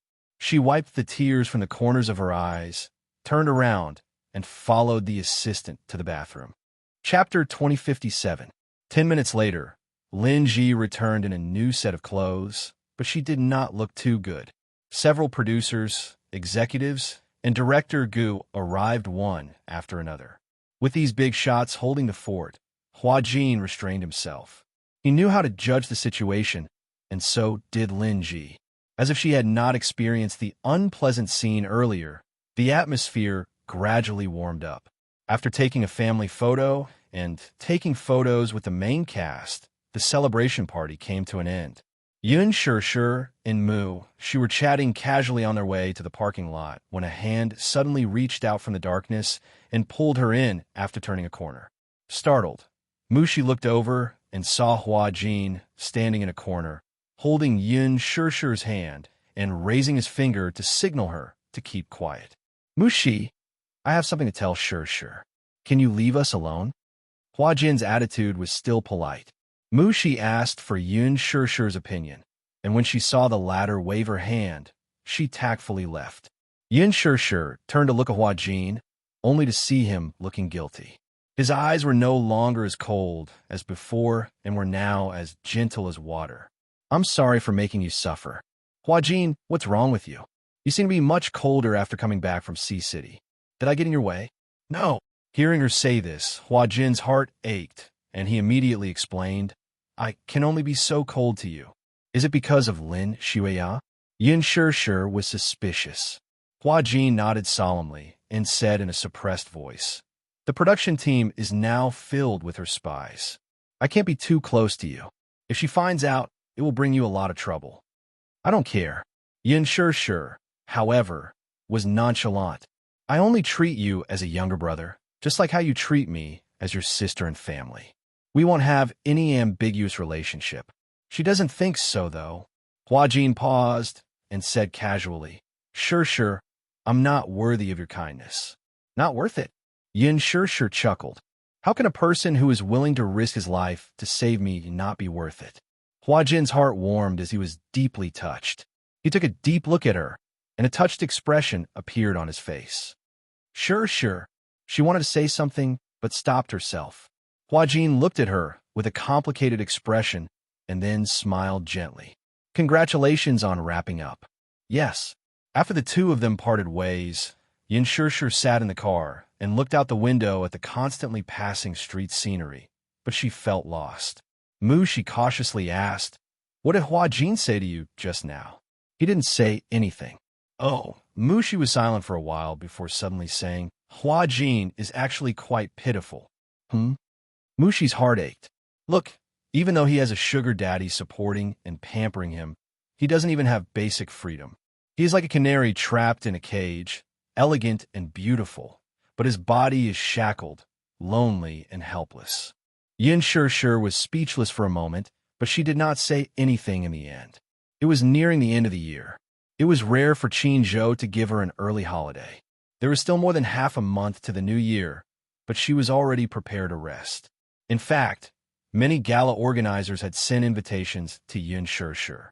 It was almost New Year's Day, and seeing how popular the green apple was, the organizers hoped that Yin Shishir would go on stage to sing the theme song. Chapter 2058. She planned to spend the Lunar New Year with her family, especially the two little buns. She wanted to spend more time with them. Early in the morning, she was suddenly woken up by her phone. Yin Shishir felt for her phone and answered the call. Gong Jie's charming and sexy voice sounded from the other end. Sister, are you free today? Yin Shishir immediately woke up. Xiao Jie? Yu realized that Gong Jie had been coming to China more frequently recently. In Hurricane Group, as the commander, Gong Jie was mainly responsible for all the affairs in the North American market. Therefore, he was very busy most of the time. Moreover, The war market was especially hot recently, and orders were increasing day by day. He spent most of his time on the road to negotiate. The so-called affairs he was responsible for were mostly discussing contracts, orders, and business deals. He wanted to sell the generals and munitions to those who needed them at a high price. The military factories under Hurricane Group were mainly located in remote areas. Some were in China, and some were overseas. The military factories in the North American market were mainly in the Americas. After signing the contract and receiving the deposit, Gong Jie led the mercenary team to the cargo ship and escorted it to the destination. This was his main character. Perhaps one day, he was sitting elegantly in the president's office, discussing affairs. The next day, he would fly to the war zone and send the generals and munitions to the battlefront under the rain of bullets. In the past, when he was free, he would go on a vacation. But now it was different. When Gong Jie was free, he would fly back to China and pester Yin Shishir for a date. Yin Shishir was very curious about Gong Jie's position. She only knew that he had a company and property under his name, but he did not mention a word about what he did. After she went out, Gong Jie's car was parked at the entrance. He drove a Mercedes-Benz SUV in a low-key manner. The body of the SUV was bulletproof, and the windows were covered with black film. When the windows were closed, no one could see who was sitting inside. She still remembered the last time this guy drove a very flashy convertible sports car. Why was he so low-key this time? In fact, Gong Jie wanted to keep a low profile because he was worried that he would be targeted by his father's spies. After Yin Shishir got into the car, she saw Gong Jie holding the steering wheel with one hand and looking at her from the side with a smile. Surprisingly, he wasn't wearing white today. He was wearing a black sweater, a pair of trousers, and a pair of black boots.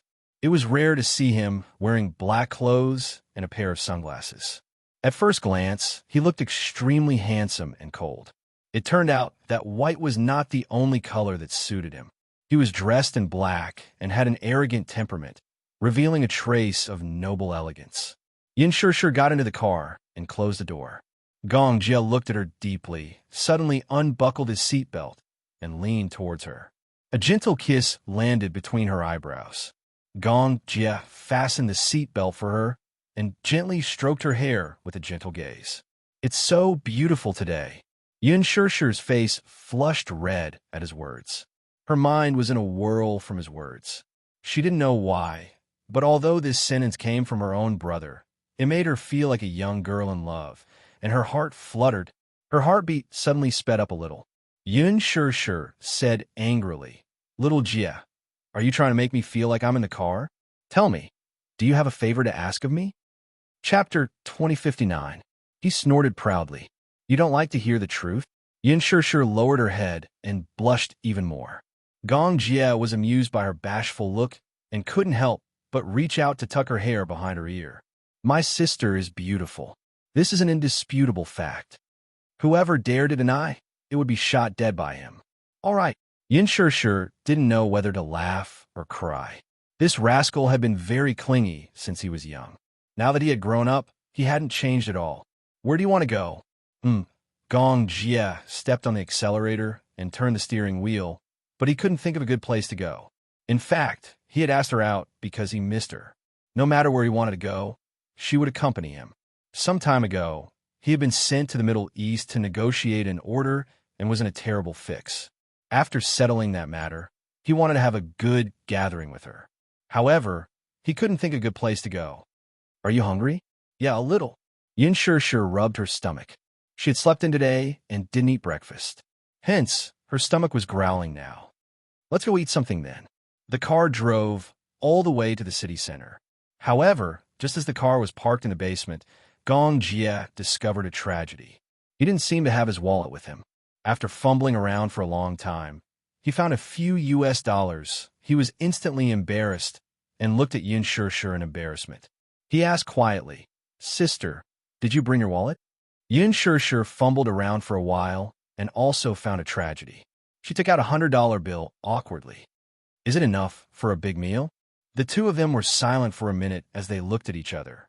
Gong Jie said, $100 doesn't seem to be enough for the basic expenses of a restaurant."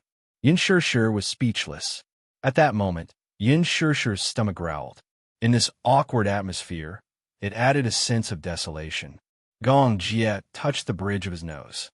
I'll go back to the hotel to get it. You don't have to go back to get your wallet. Yin Shishir suddenly thought of a place to go. I know a place where you can have fun with 100 yuan. Where? Xinmin Street. Half an hour later, Gong Jie parked his car on the side of Xinmin Street. Looking at the endless stream of people, he felt a sense of novelty. Xinmin Street was a crowded street filled with commoners. Well, although they were called commoners, it was actually a place frequented by many working class and workers.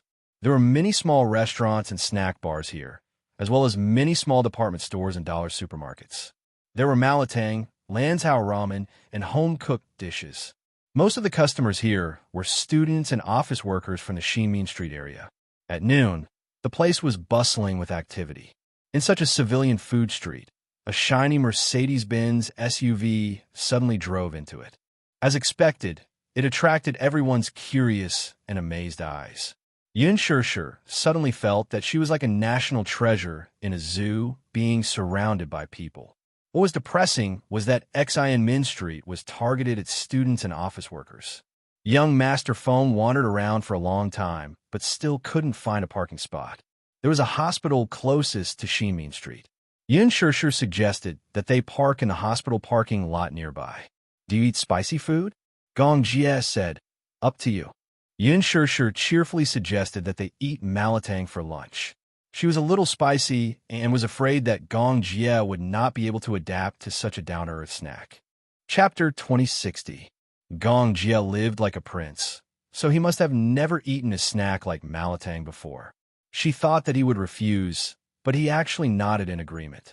When the two well-dressed men appeared in the small and cramped Mala hot pot shop, the diners were so surprised that they forgot to move their chopsticks, especially when it was a handsome man like Gong Jie who appeared at the entrance.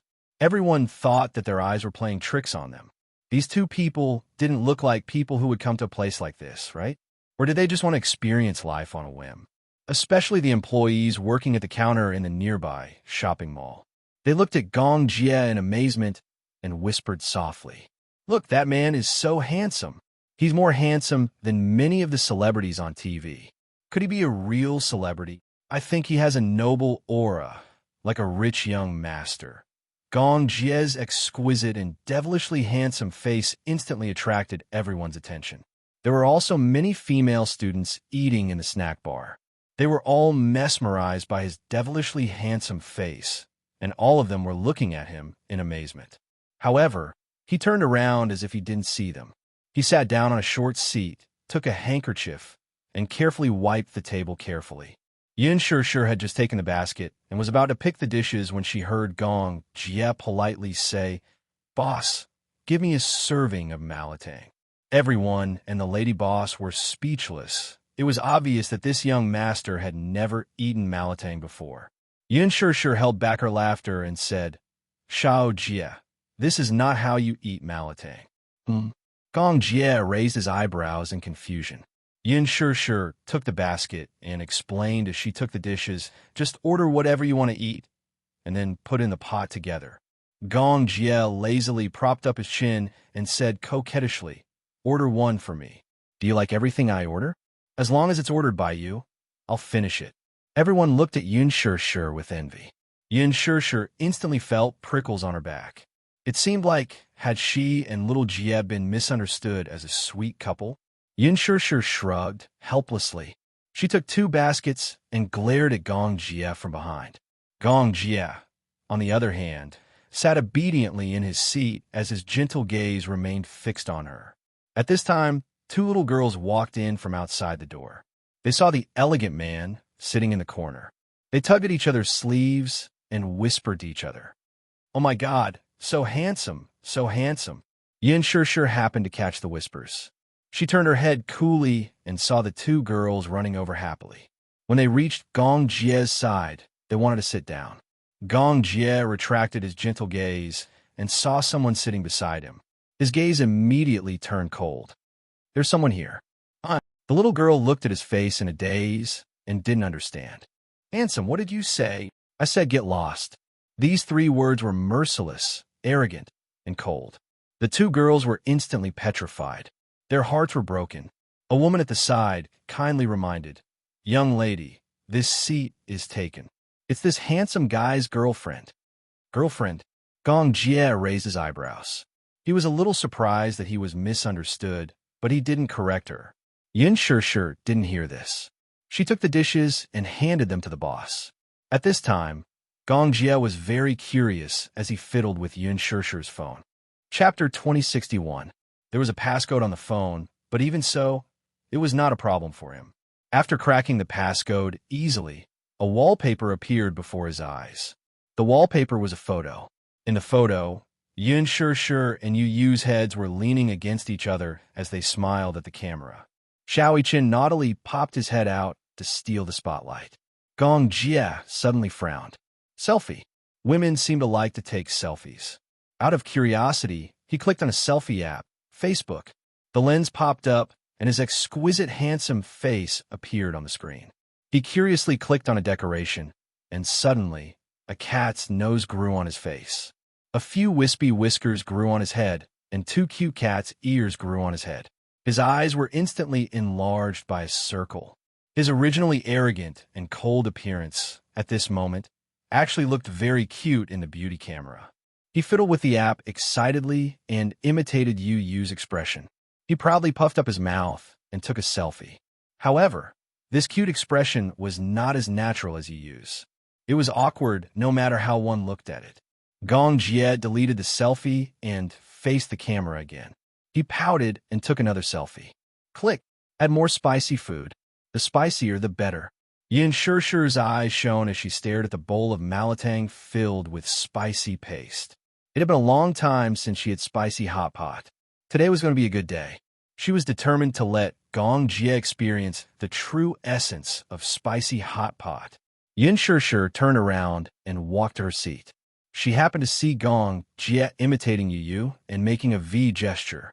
Gong Jie was caught off guard and put down his phone awkwardly. He was inevitably a little awkward when Yin Shishir saw him acting cute. He cleared his throat uncomfortably and glanced at her. Puffed. Yin Shishir could not help but laugh. What? Gong Jie was even more embarrassed. He blushed and felt extremely uncomfortable. Nothing. I'm not laughing at you. Then why are you laughing? Yin Shishir held back her laughter. That's because I've never seen such a cool man acting cute. Xiao Jie, you're quite a girl of heart. Xiao Jie, oh Xiao Jie. Didn't you see the people around you looking at you as if you were a monster when you took those cute selfies? Gong Jie's face burned even hotter, and he felt awkward. And he said he wasn't laughing at him. It was clear that he was making fun of him. Actually, he wanted to take a selfie with her so that she could use it as a screensaver. However, no matter how many times he patted it, he was still not satisfied. Yin Shishir sat down and suddenly realized something. She narrowed her eyes suspiciously. I remember that my phone has a password. Yes. Gong Jie felt guilty. You? How did you know my password? Such a simple password. Gong Jie cursed in his heart. If he couldn't even do something like this, how could he be called Gong Jie? Moreover, the password was her birthday. It was so simple that even a pig's nose could crack it. Yin Shishir was about to snatch her phone back when Gong Jie suddenly retracted his hand. Then he hugged her shoulder affectionately, and his magnetic and languid voice rang in her ear. Come, look at the camera. Yin Shishir lifted her face in a daze, only to hear a click as the photo froze in place. In the photo, Gong Jie had a devilish smile and a deep gaze.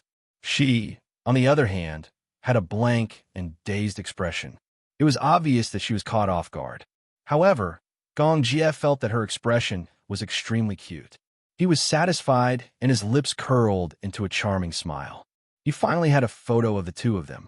He was extremely satisfied. Sister's dazed expression is also beautiful. Chapter 2062.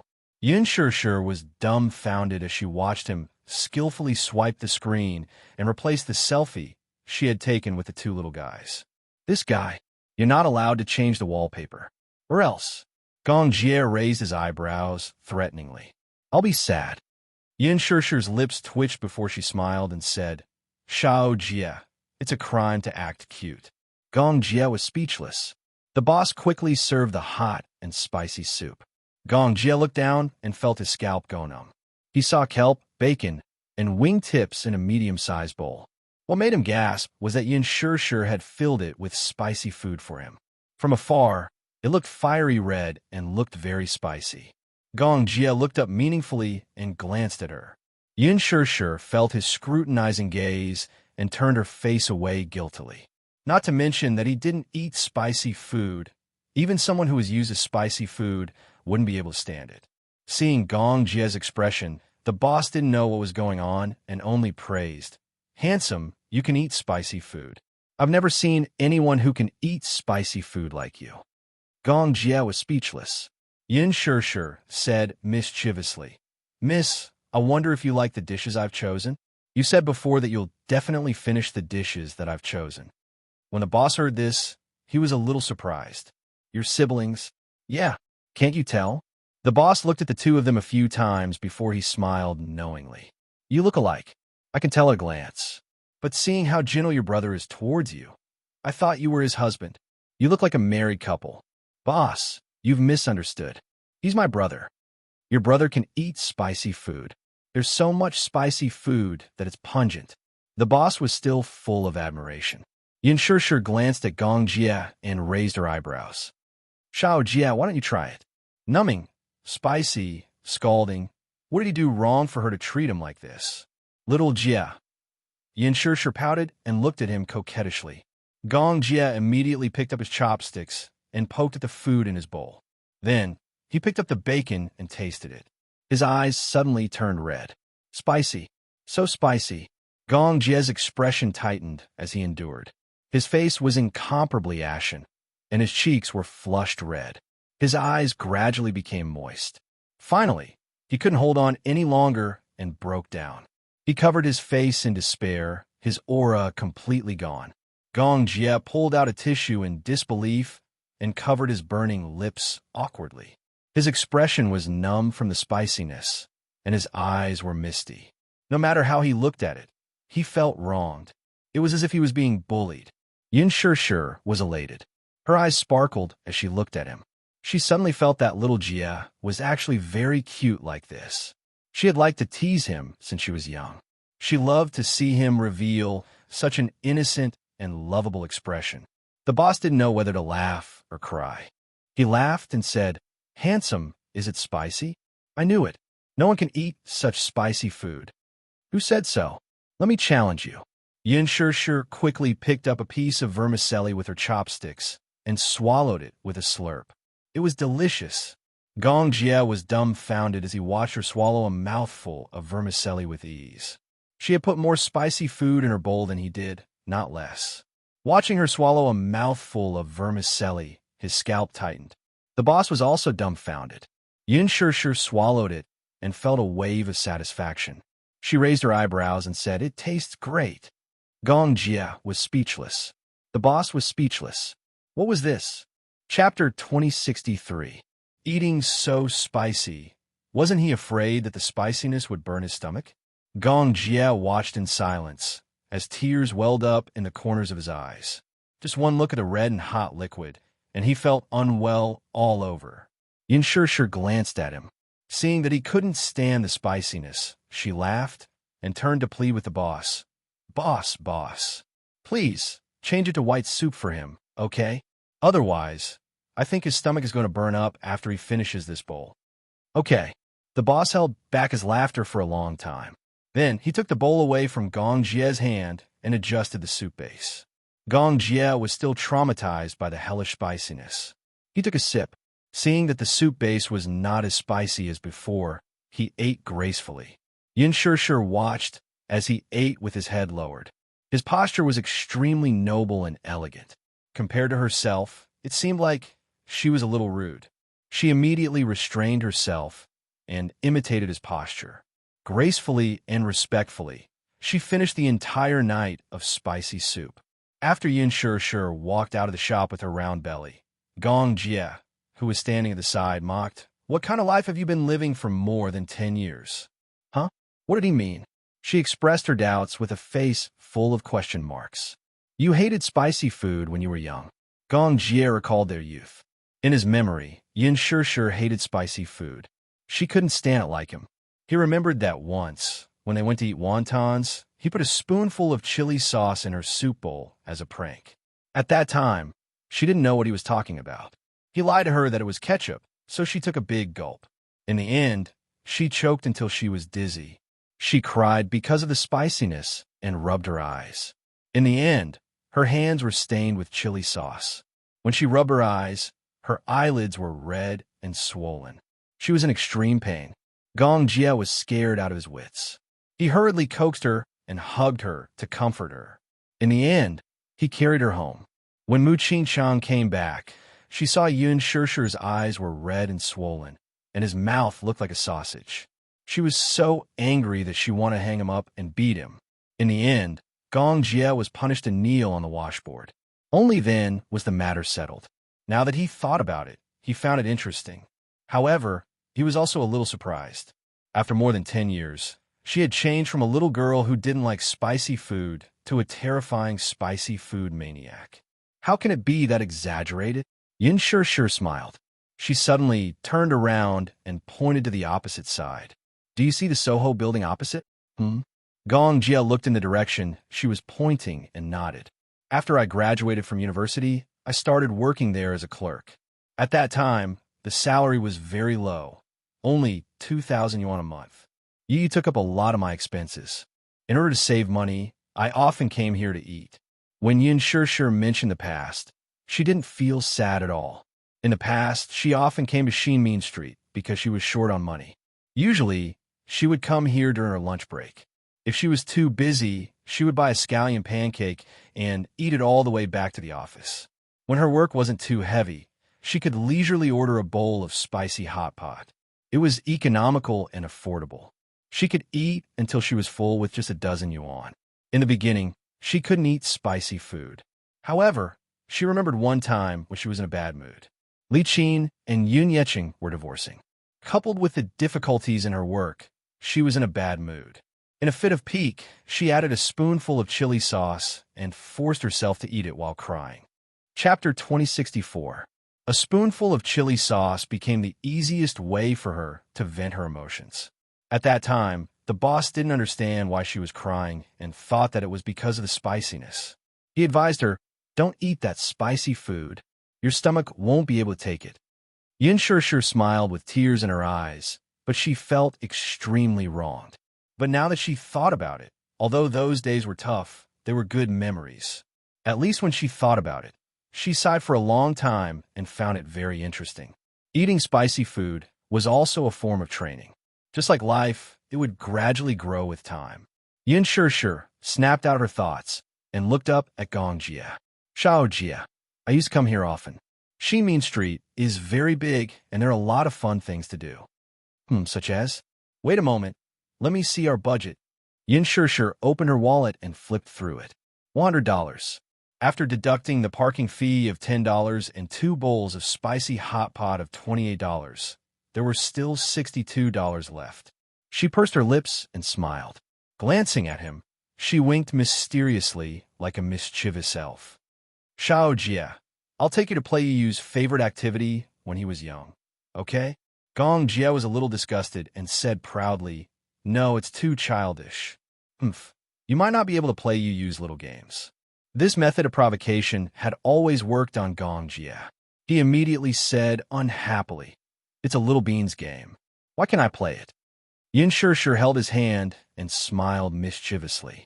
Then, they weaved through the crowd and finally came to a side-by-side stall. There were a total of 4 stalls, but they were all opened by the same boss. The boss was a middle-aged uncle who was considered an old acquaintance of Yin Shishir. When Yu was young, she often brought him here to play. Yin Shishir sighed in her heart. Childhood. Gong Jie's face darkened when he glanced at it. The 4 small stalls were arranged side by side, and there were a total of 4 items. Yin Shishir took him to one of the stalls. In the small shop, there was a basketball machine. The basketball machine was very tall, and it could move left and right. Its speed was not slow. Even a 1-8 boy could not take advantage of it. "Do you know how to shoot?" "Yes." Yin Sure paid the money, and the basketball machine started. She raised a basketball and explained, "It costs 5 yuan to play. There are a total of 10 balls. If you hit all of them, you'll get a big doll." As Yin Sure spoke, she pointed at the big doll placed on the prize table not far away. Gong Jie glanced at it, then lowered his head and raised his eyebrows. "You like it?" "Yes, of course, but I've never made 10 shots." Gong Jie smiled evilly, but his eyes were full of ambition. He walked to the front of the shooting machine, grabbed a basketball with one hand, and threw it toward the moving basket. Clang! He was in. Yin Sure was dumbfounded. He actually managed to grab such a big basketball with one hand. Moreover, he made it in with just a casual throw. Was he that good? She had seen a boy of basketball team's uniform play before, and he only made 6 shots at most. Now, Gong Jie had one hand in his pocket and the other hand grabbing the basketball. One by one, he threw the basketball into the basket. Each ball was more accurate than the last. Chapter 2065. His silver hair was neat, and he was wearing a black sweater. His eyes were like cold stars, and the corners of his lips were slightly curved. He seemed to be conceited, but more importantly, he was determined to win.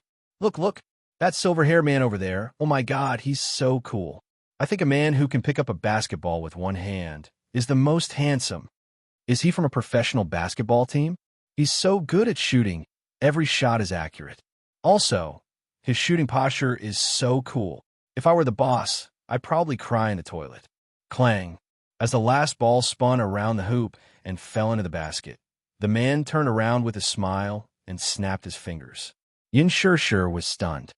"Xiao Jie, why are you so good at shooting?" "I used to play it often." Gong Jie shook his head. "It's my first time playing it." Yin Sure increasingly felt that he was not human. This basketball machine is very difficult to shoot. Okay?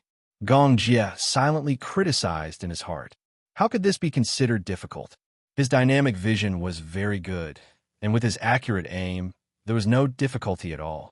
When he returned to the Gong family, he received a series of training. Compared to shooting a fast-moving target, this basketball machine was child's play.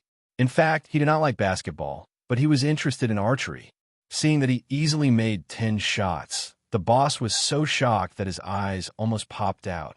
Yin Sure excitedly came to the prize table and said to the boss, "Boss, he made 10 shots. Is there a prize?" "Yes, there is." The boss wiped his cold sweat and pointed to the dolls. "Pick one that you like." "Oh," Yin Sure looked around and picked a panda. This one? This one? "No, you can only pick from these few." The boss pointed to the dolls that were a size smaller than the panda and said, Why?" Yin Sure could not help but be disappointed. The prizes are different in every game. This panda was awarded by shooting 24 balloons in a shooting game. She was a little disappointed, so she reluctantly picked another lop-eared rabbit. Sigh, at least I've gained something. Gong Jie saw her desolate expression and immediately glanced at the panda, placed in the most eye-catching position. He asked, "How do you get this panda?" "Here." The boss pointed at the shooting board, which was densely packed with small balloons. Then he pointed an air gun and said, "Hit 24 of them and you'll get it." "Handsome, do you want to challenge me?" He was full of himself. This panda was a special prize. It was a premium toy bought from a duty-free shop.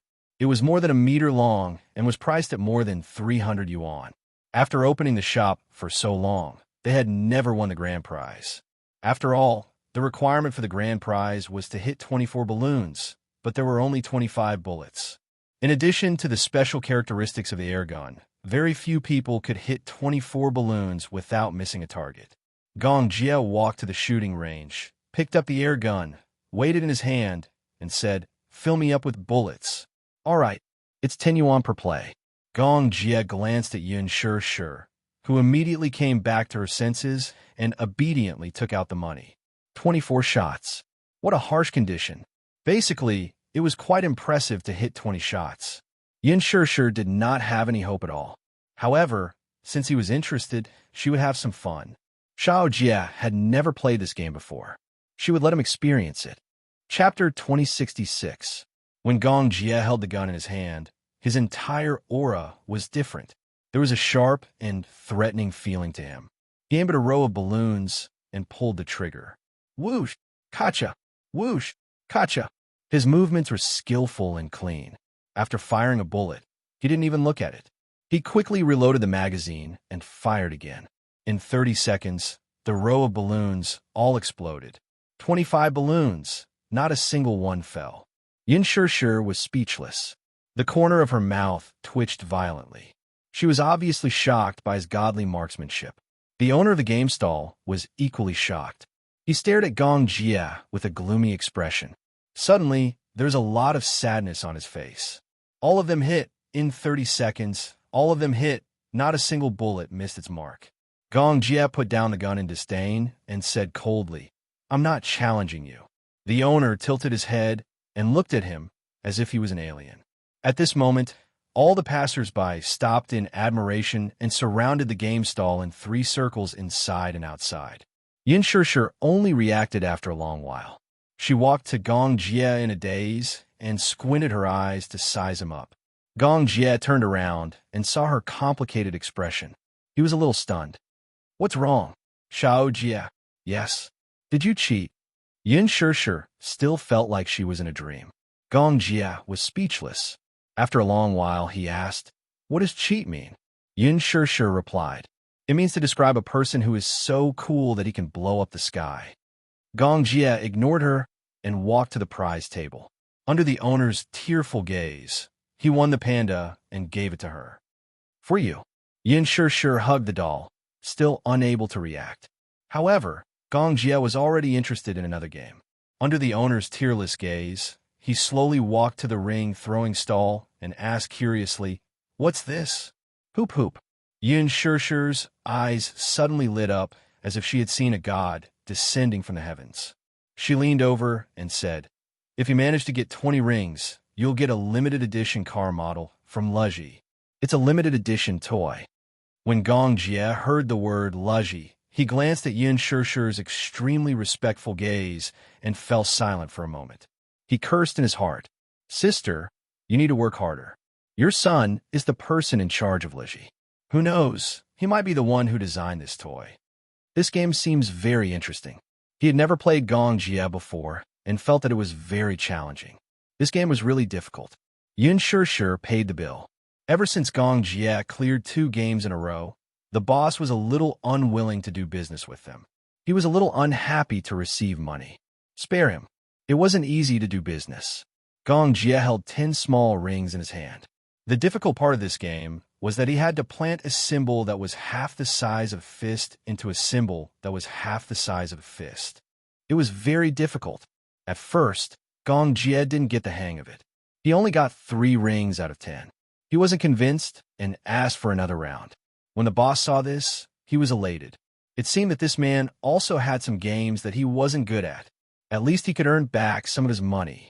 Unexpectedly, after figuring out the trick of the hoop hoop in the first round, Gong Jia performed very well in the second round and got 7 rings. Yin Shishir calculated. Although she couldn't win the grand prize with 7 rings, she could at least win the second prize. This trip was not wasted. Chapter 2067. The second prize was a very exquisite toy. The boss looked at Yin Shishir with teary eyes as she held the prize in her hands. He gritted his teeth so hard that they almost broke. Gong Jia looked at another shop. There was an air cushion inside that was filled with water. There were many small goldfish inside. Just as Gong Jia took a fancy to the goldfish fishing game, the boss went up to Yin Shishir and begged, "Pretty lady, please have mercy on us. We're all small businesses.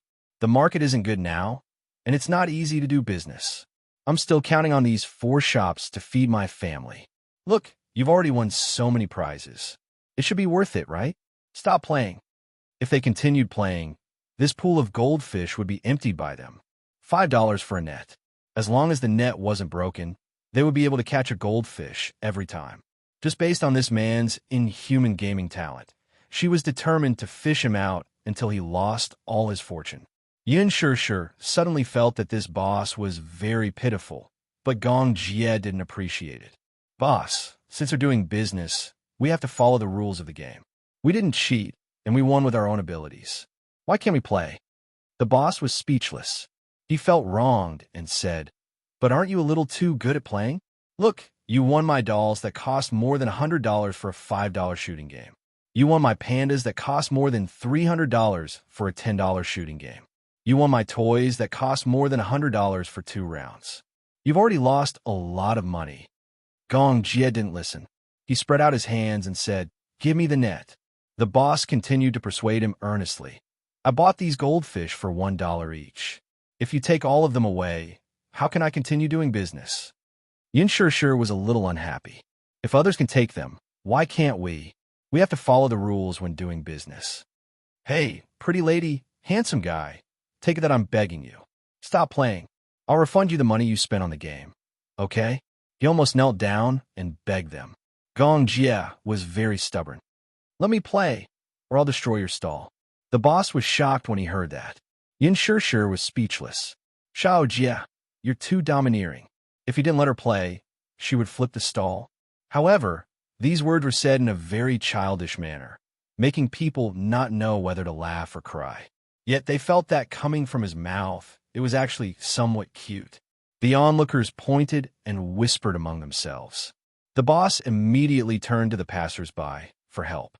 "Everyone listen to this. This handsome guy is being unreasonable. He wants to destroy my stall. I'm an honest businessman. I'm running a small business, and I can't make much money. Why is he making things difficult for me? Boss, you're the one in the wrong. From what I saw just now, this handsome guy didn't cheat or act shamelessly. He followed the rules of the game. He won the prize based on his ability. If you don't let him play, it's you who doesn't follow the rules as a businessman, right?"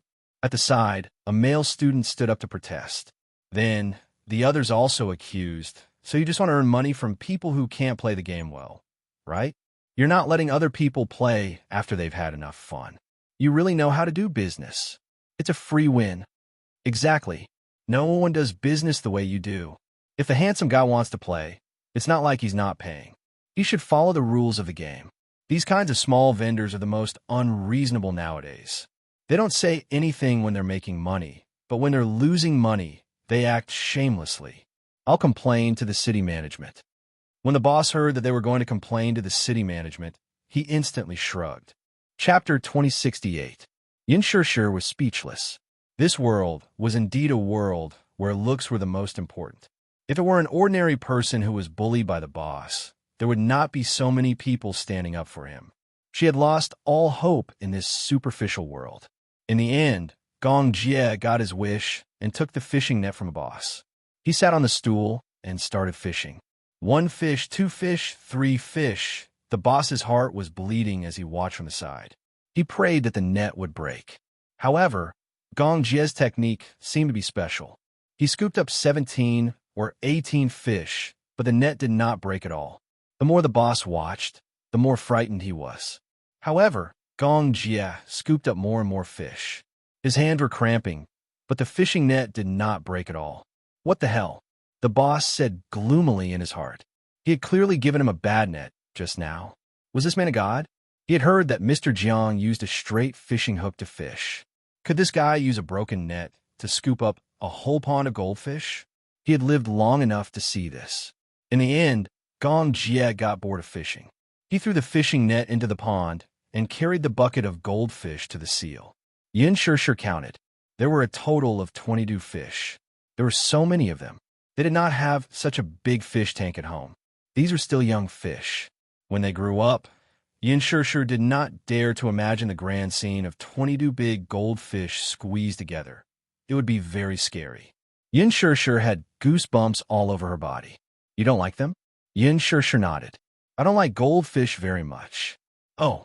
Gong Jie looked at the goldfish and was worried. When the boss heard this, his eyes lit up.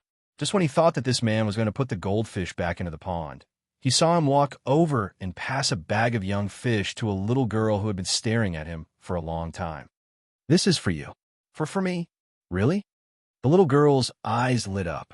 She was in disbelief. "Yes, my sister doesn't like them." After saying that, Gong Jie took Yin Shishir's hand, carried the 2 big dolls for her, and left. Seeing that the Buddha had finally left, the boss felt a burst of relief.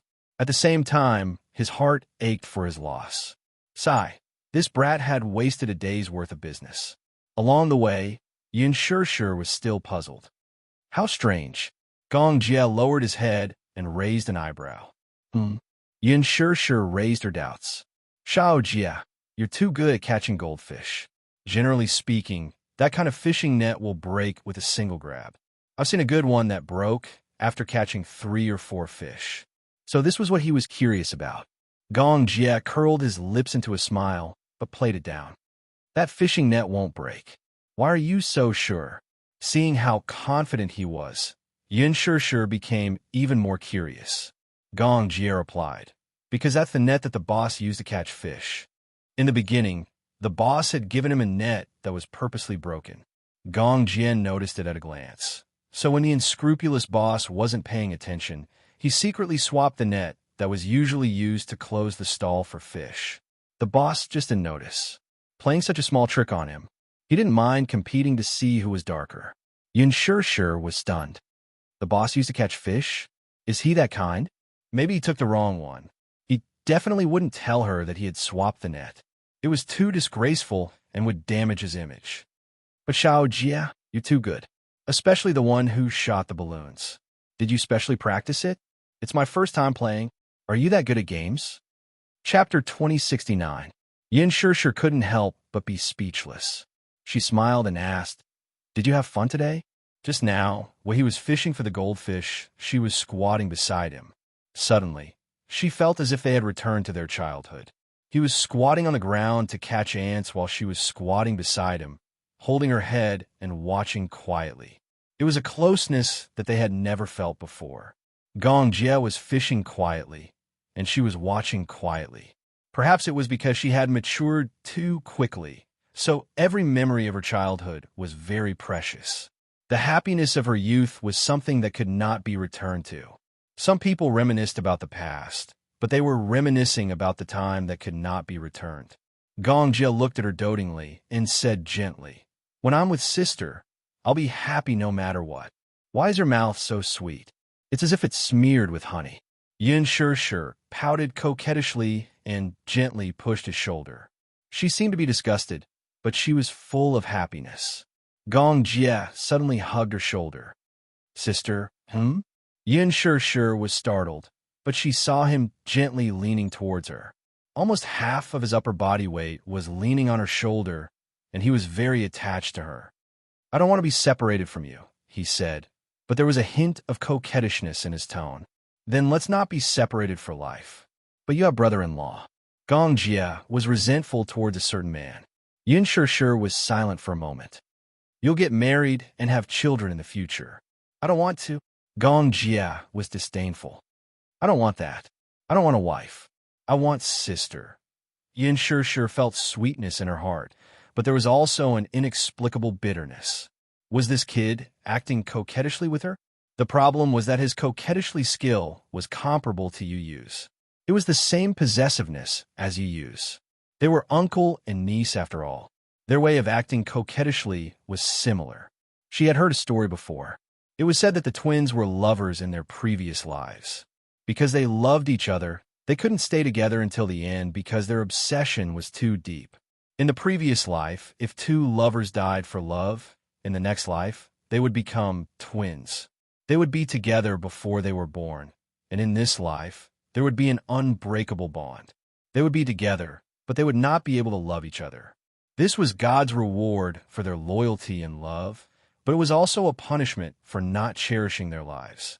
Yin Shishir was not very superstitious about the past and present life, but for her, Gong Jie was her guardian angel when she was young. This was a deeper bond than the one she had with Muyaja. She could feel Gong Jie's dependence on her. What are you thinking about? Gong Jie saw her lost in thought and couldn't help but wonder. Nothing. Yin Shishir came back to her senses and dismissed her wild thoughts. She smiled at him and said, Shao Jie, shall we go back? So early? Why don't you stay for dinner tonight? I'll make you some soup. Gong Jie was doubtful. Do you know how to cook? Yin Shishir was smug. Of course. Gong Jie poured cold water on her unceremoniously. Won't I be in danger if I eat your cooking? Get lost. I have to be responsible for my own safety. Don't worry. With your body constitution, even arsenic won't kill you. Sister's cooking might be more poisonous than arsenic. Do you believe that I'll beat you up? Even 10 of you can't beat me. Says who? I can lift you up with one hand. The two of them bickered as they walked towards the car. Chapter 2070. Yun Shir noticed that he was looking somewhere with a vigilant expression. She couldn't help but feel a little nervous. What's wrong? Nothing. Gong Jie turned around and smiled at her. Let's get in the car. Yun Shir nodded. Gong Jie hugged her shoulders and helped her put on her hat. Yun Shir was wearing a down jacket and a furry hat. He put on and covered her head tightly. She didn't know whether to laugh or cry as she mumbled, "What are you doing? It's cold. Don't catch a cold." Despite Gong Jie's words, Yun Shir muttered, "I'm not cold. In fact, I'm feeling a little hot." After the two of them got into the car, Yun Shir put her bag away. He leaned over and gently buckled her seatbelt for her. Yun Shir was speechless. She always felt that she was like an oversized doll in front of him. Even if it was something as simple as fastening a seatbelt, he had to personally do it for her. She always felt that he treated her like a child, and he was like a parent who cared about her. "Xiao Jie, I'm not a child. I can do things like buckling my seatbelt myself." Gong Jie smiled. "Why? Are you still not satisfied with having someone to serve you?" Yun Shir was amused by him. "All right, I won't say anything else." Gong Jie said, "Sit tight. We're going home." "Okay." Yun Shir had just replied, but before she could finish her sentence, Gong Jie stepped on the accelerator and the car shot forward like an arrow. Stepping on the accelerator pedal, the car sped up to 4,000 revolutions per second. It only took a few seconds for the car to accelerate from 100 kilometers per hour. Yun Shir nervously gripped the handle of the car tightly. The huge force and centrifugal force were as thrilling as a high-speed roller coaster. There were 3 red lights on the road. Gong Jie didn't even look at them as he stepped on the accelerator and sped through them. His route was extremely tricky, and he even charged straight into remote areas. Yun Shir was so scared that she held her breath. She said uneasily, "Xiao Jie, we're not a rush. You don't have to drive so fast, right?" He had already run 3 red lights. There was even a traffic police officer at one of the intersections. This was simply too crazy. Gong Jie didn't say anything as he stared straight ahead. It wasn't until the car reached a provincial road that he slowed down. He looked at the pale-faced person in the front passenger seat and explained apologetically, "I'm sorry. I drove so fast just now because I wanted to shake off the people behind me." "Human?" Gong Jie nodded and glanced at the rearview mirror. When he confirmed that he had shaken off those cars, he smiled and relaxed a little. He turned on the stereo and said, "Well, didn't you notice? Someone is following us." Yun Shir couldn't help but be dazed. She shook her head blankly. "No, I noticed it when I was fishing for the goldfish." Gong Jie was originally in high spirits and wanted to fish up all the goldfish in the poor boss's pond. However, halfway through, he felt a few pairs of eyes staring at him. He was worried that they were spies sent by his father. He was even more afraid that Yun Shir's identity would be exposed. Hence, he wanted to leave in a hurry. In fact, he really hoped that his father would know about Yun Shir's identity. However, he would never force his sister to do something that she didn't want to do, no matter what method he used. He was willing to wait patiently for the day when she would come around. Chapter 2071. Who sent someone to follow you? The Gong family. The Gong family? Yun Shir was slightly surprised, but she did not say anything else. After a moment of silence, she suddenly asked, "I'm really curious. Why would someone from the Gong family send someone to follow you? It gives people a very uncomfortable feeling. It feels weird. There's no reason. Firstly, it's to ensure our safety. Secondly, it's because they're worried that someone might cause trouble outside. So that's why." Yun Shir was even more curious about the legendary Gong family. Is the Gong family a very big family? Yeah. How big is it? Gong Jie did not know how to answer this question and only replied, "It's probably much more powerful than you think." Yun Shir suddenly asked, "How does it compare to the Mu family?" Hearing this, Gong Jie could not help but reveal a hint of contempt in his eyes as he sneered. How can a mere Mu family be placed on the same level as the Gong family? Yin Shirshi's lips twitched. Xiao Jie's enmity towards the Mu family ran deep. Moreover, when he said this, his expression was as cold as it could get.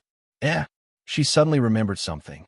Mu Yaja said that he would be back early today to have dinner with everyone. She did not react in time and invited Xiao Jie home for dinner. It's over. She felt that this was going to be a very tense dinner. Xiao Jie was rather dissatisfied with Mu Yaja as his brother-in-law. Even if he called him brother-in-law, it was only because of her. Now it was really awkward. The car drove back to Shawnee Walk. When Gong Jie and Yin Shirshir reached home and opened the door, they saw the two little munchkins playing games in the living room after school. Hearing the sound of the door opening, Yu turned his head and saw Gong Jie standing next to his mother. A row of frowns instantly formed on his forehead as he found it extremely strange. "Uncle, what brings you here?" Gong Jie said calmly, "The northwest wind." Yu was speechless. He was left speechless by this joke.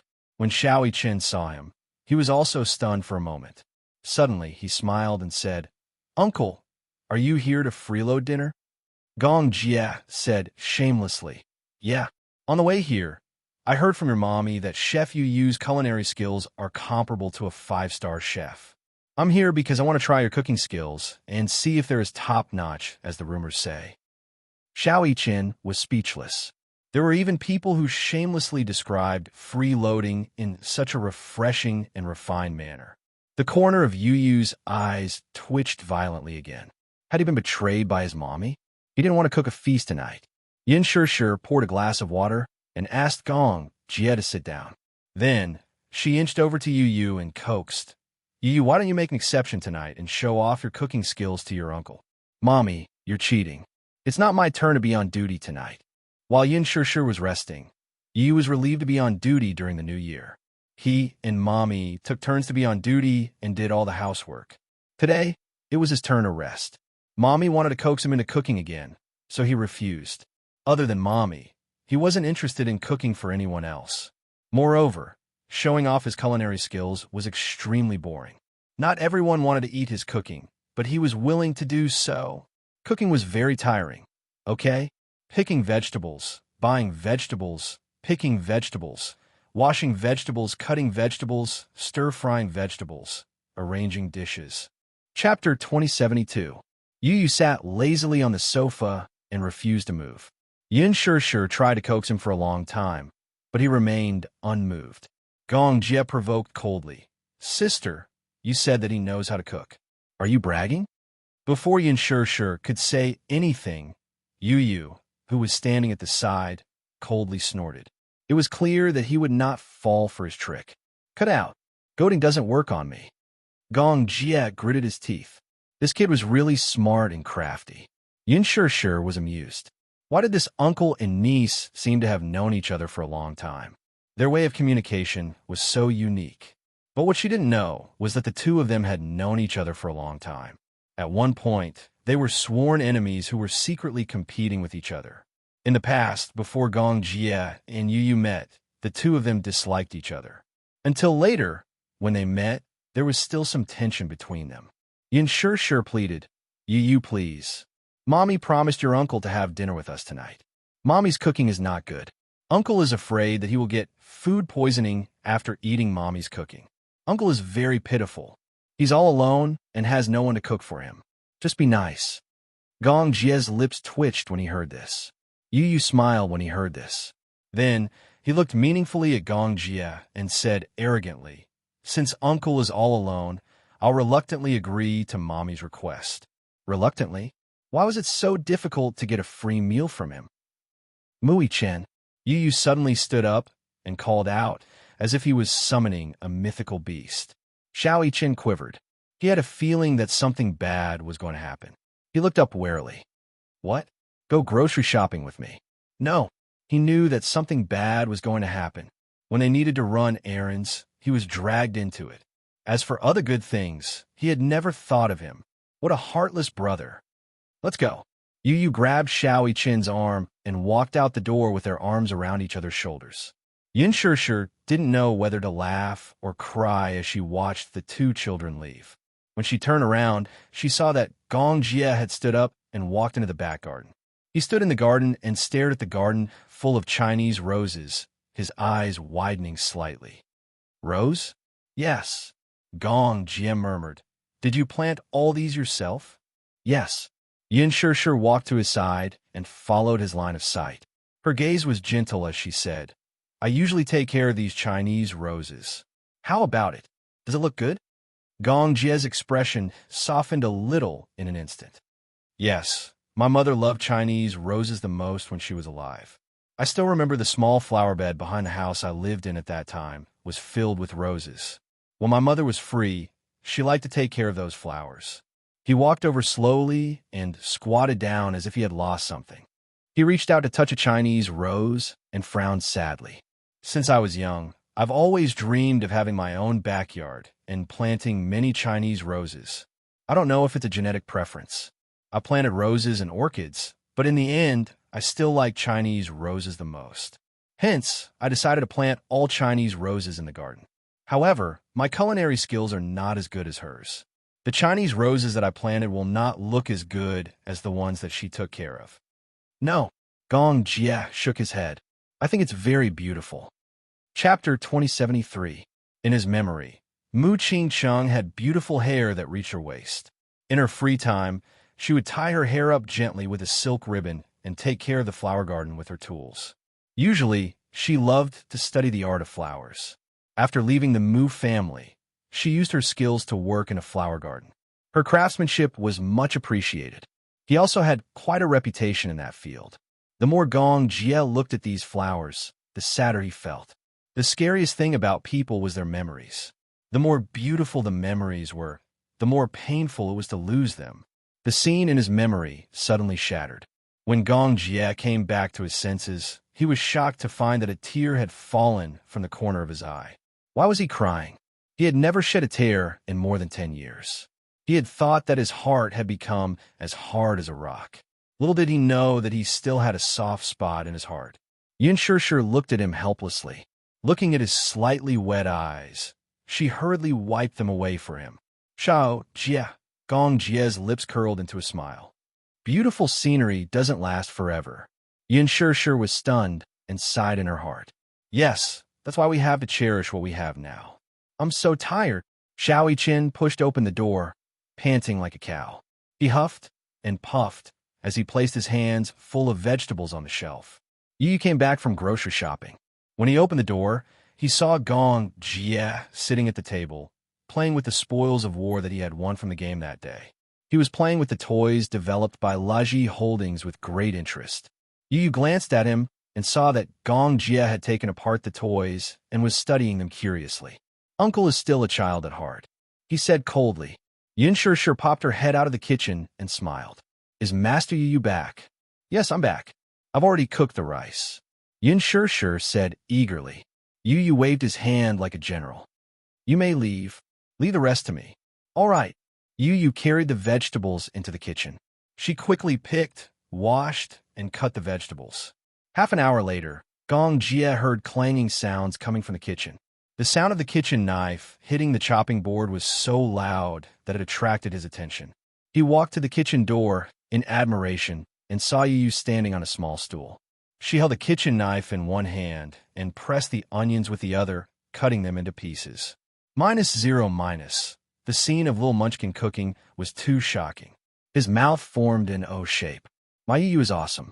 She didn't expect that the phrase extraordinary culinary skills was definitely not nonsense. He gave her full marks for her skill in cutting vegetables. Soon, all the vegetables were cut and distributed according to their types. Yu stood in front of the gas stove, lit the fire, heated the pot, and started to stir-fry the vegetables. The pot was very heavy. His strength was limited, so he had to use both hands to hold the pot. It looked a little clumsy, but after a burst of flames, Yu stir-fried with a spoon of oil and a spoon of seasoning, the aroma of the vegetables wafted out. Gong Jie was stunned. When Muyaja returned home, Yu had just placed the last of the hot soup on the table. He had just opened the door when he saw Gong Jie sitting elegantly at the table, smiling at him. Brother-in-law is back. Muyaja's face immediately turned cold. Why was he here? Chapter 2074. Brother-in-law is so heartless. Can I be here as a guest? Gong Jie smiled elegantly, but his eyes were full of provocation. Yin Shishir had just finished trimming the plants and walked into the living room. When she saw him, she smiled and greeted him. It's time to eat. Yu also took off his apron and hung it on the door. Daddy, it's time to eat. Muyaja walked over slowly and sat down beside Yin Shishir. Yin Shishir scooped out the rice and said, Come, let's eat. Xiao Jia, try Yu's cooking. Okay. She took out a clean pair of chopsticks and handed them out. The two little guys took the chopsticks and said, Oh, in unison, but neither of them took the initiative to eat. Yu's dark eyes turned and looked at Gong Jia and Mu Yaja curiously. These two were sworn enemies, weren't they? Now that they were sitting at the same table, who knew if they would start fighting? They probably wouldn't. After all, they had to care about their mommy's reputation. Yu smiled. Just as he was about to take a sip of his drink, he saw Gong Jia elegantly pick up a piece of meat and put it in Mu Yaja's bowl with a friendly expression. Brother-in-law, have some meat. Mu Yaja was a little surprised by his eagerness. He couldn't help but feel a little nervous and stare at him suspiciously. Uffed, Yu almost spat out his drink. Fortunately, he was elegant and managed to hold it in. He coughed a few times. Yin Shishir frowned and asked, What's wrong? Nothing. Yu wiped the corner of his mouth gently with a tissue. Did his uncle take the wrong medicine today? Yin Shishir looked at Yu and Xiaoqian with a reproachful look. She turned to Gong Jia and said, Yu's curry beef is delicious. Xiao Jia, do you want to try it? Okay. Without waiting for Gong Jia to eat, Yin Shishir enthusiastically picked up a piece of beef with her chopsticks and held it in her hands to prevent the juice from dripping into the other bowls. She brought the beef to his mouth and encouraged him. Try it. Gong Jia didn't know whether to laugh or cry. Was this little idiot still treating him like a child? When he was young, he would be obedient when he ate. She chased after him and chased after him. Sometimes she wanted to point a gun at his head and watch him eat obediently. Yin Shishir was much gentler. When Xiao Jie refused to eat, she would patiently feed him a mouthful of meat and a mouthful of rice with a spoon. Gong Jie especially enjoyed being fed.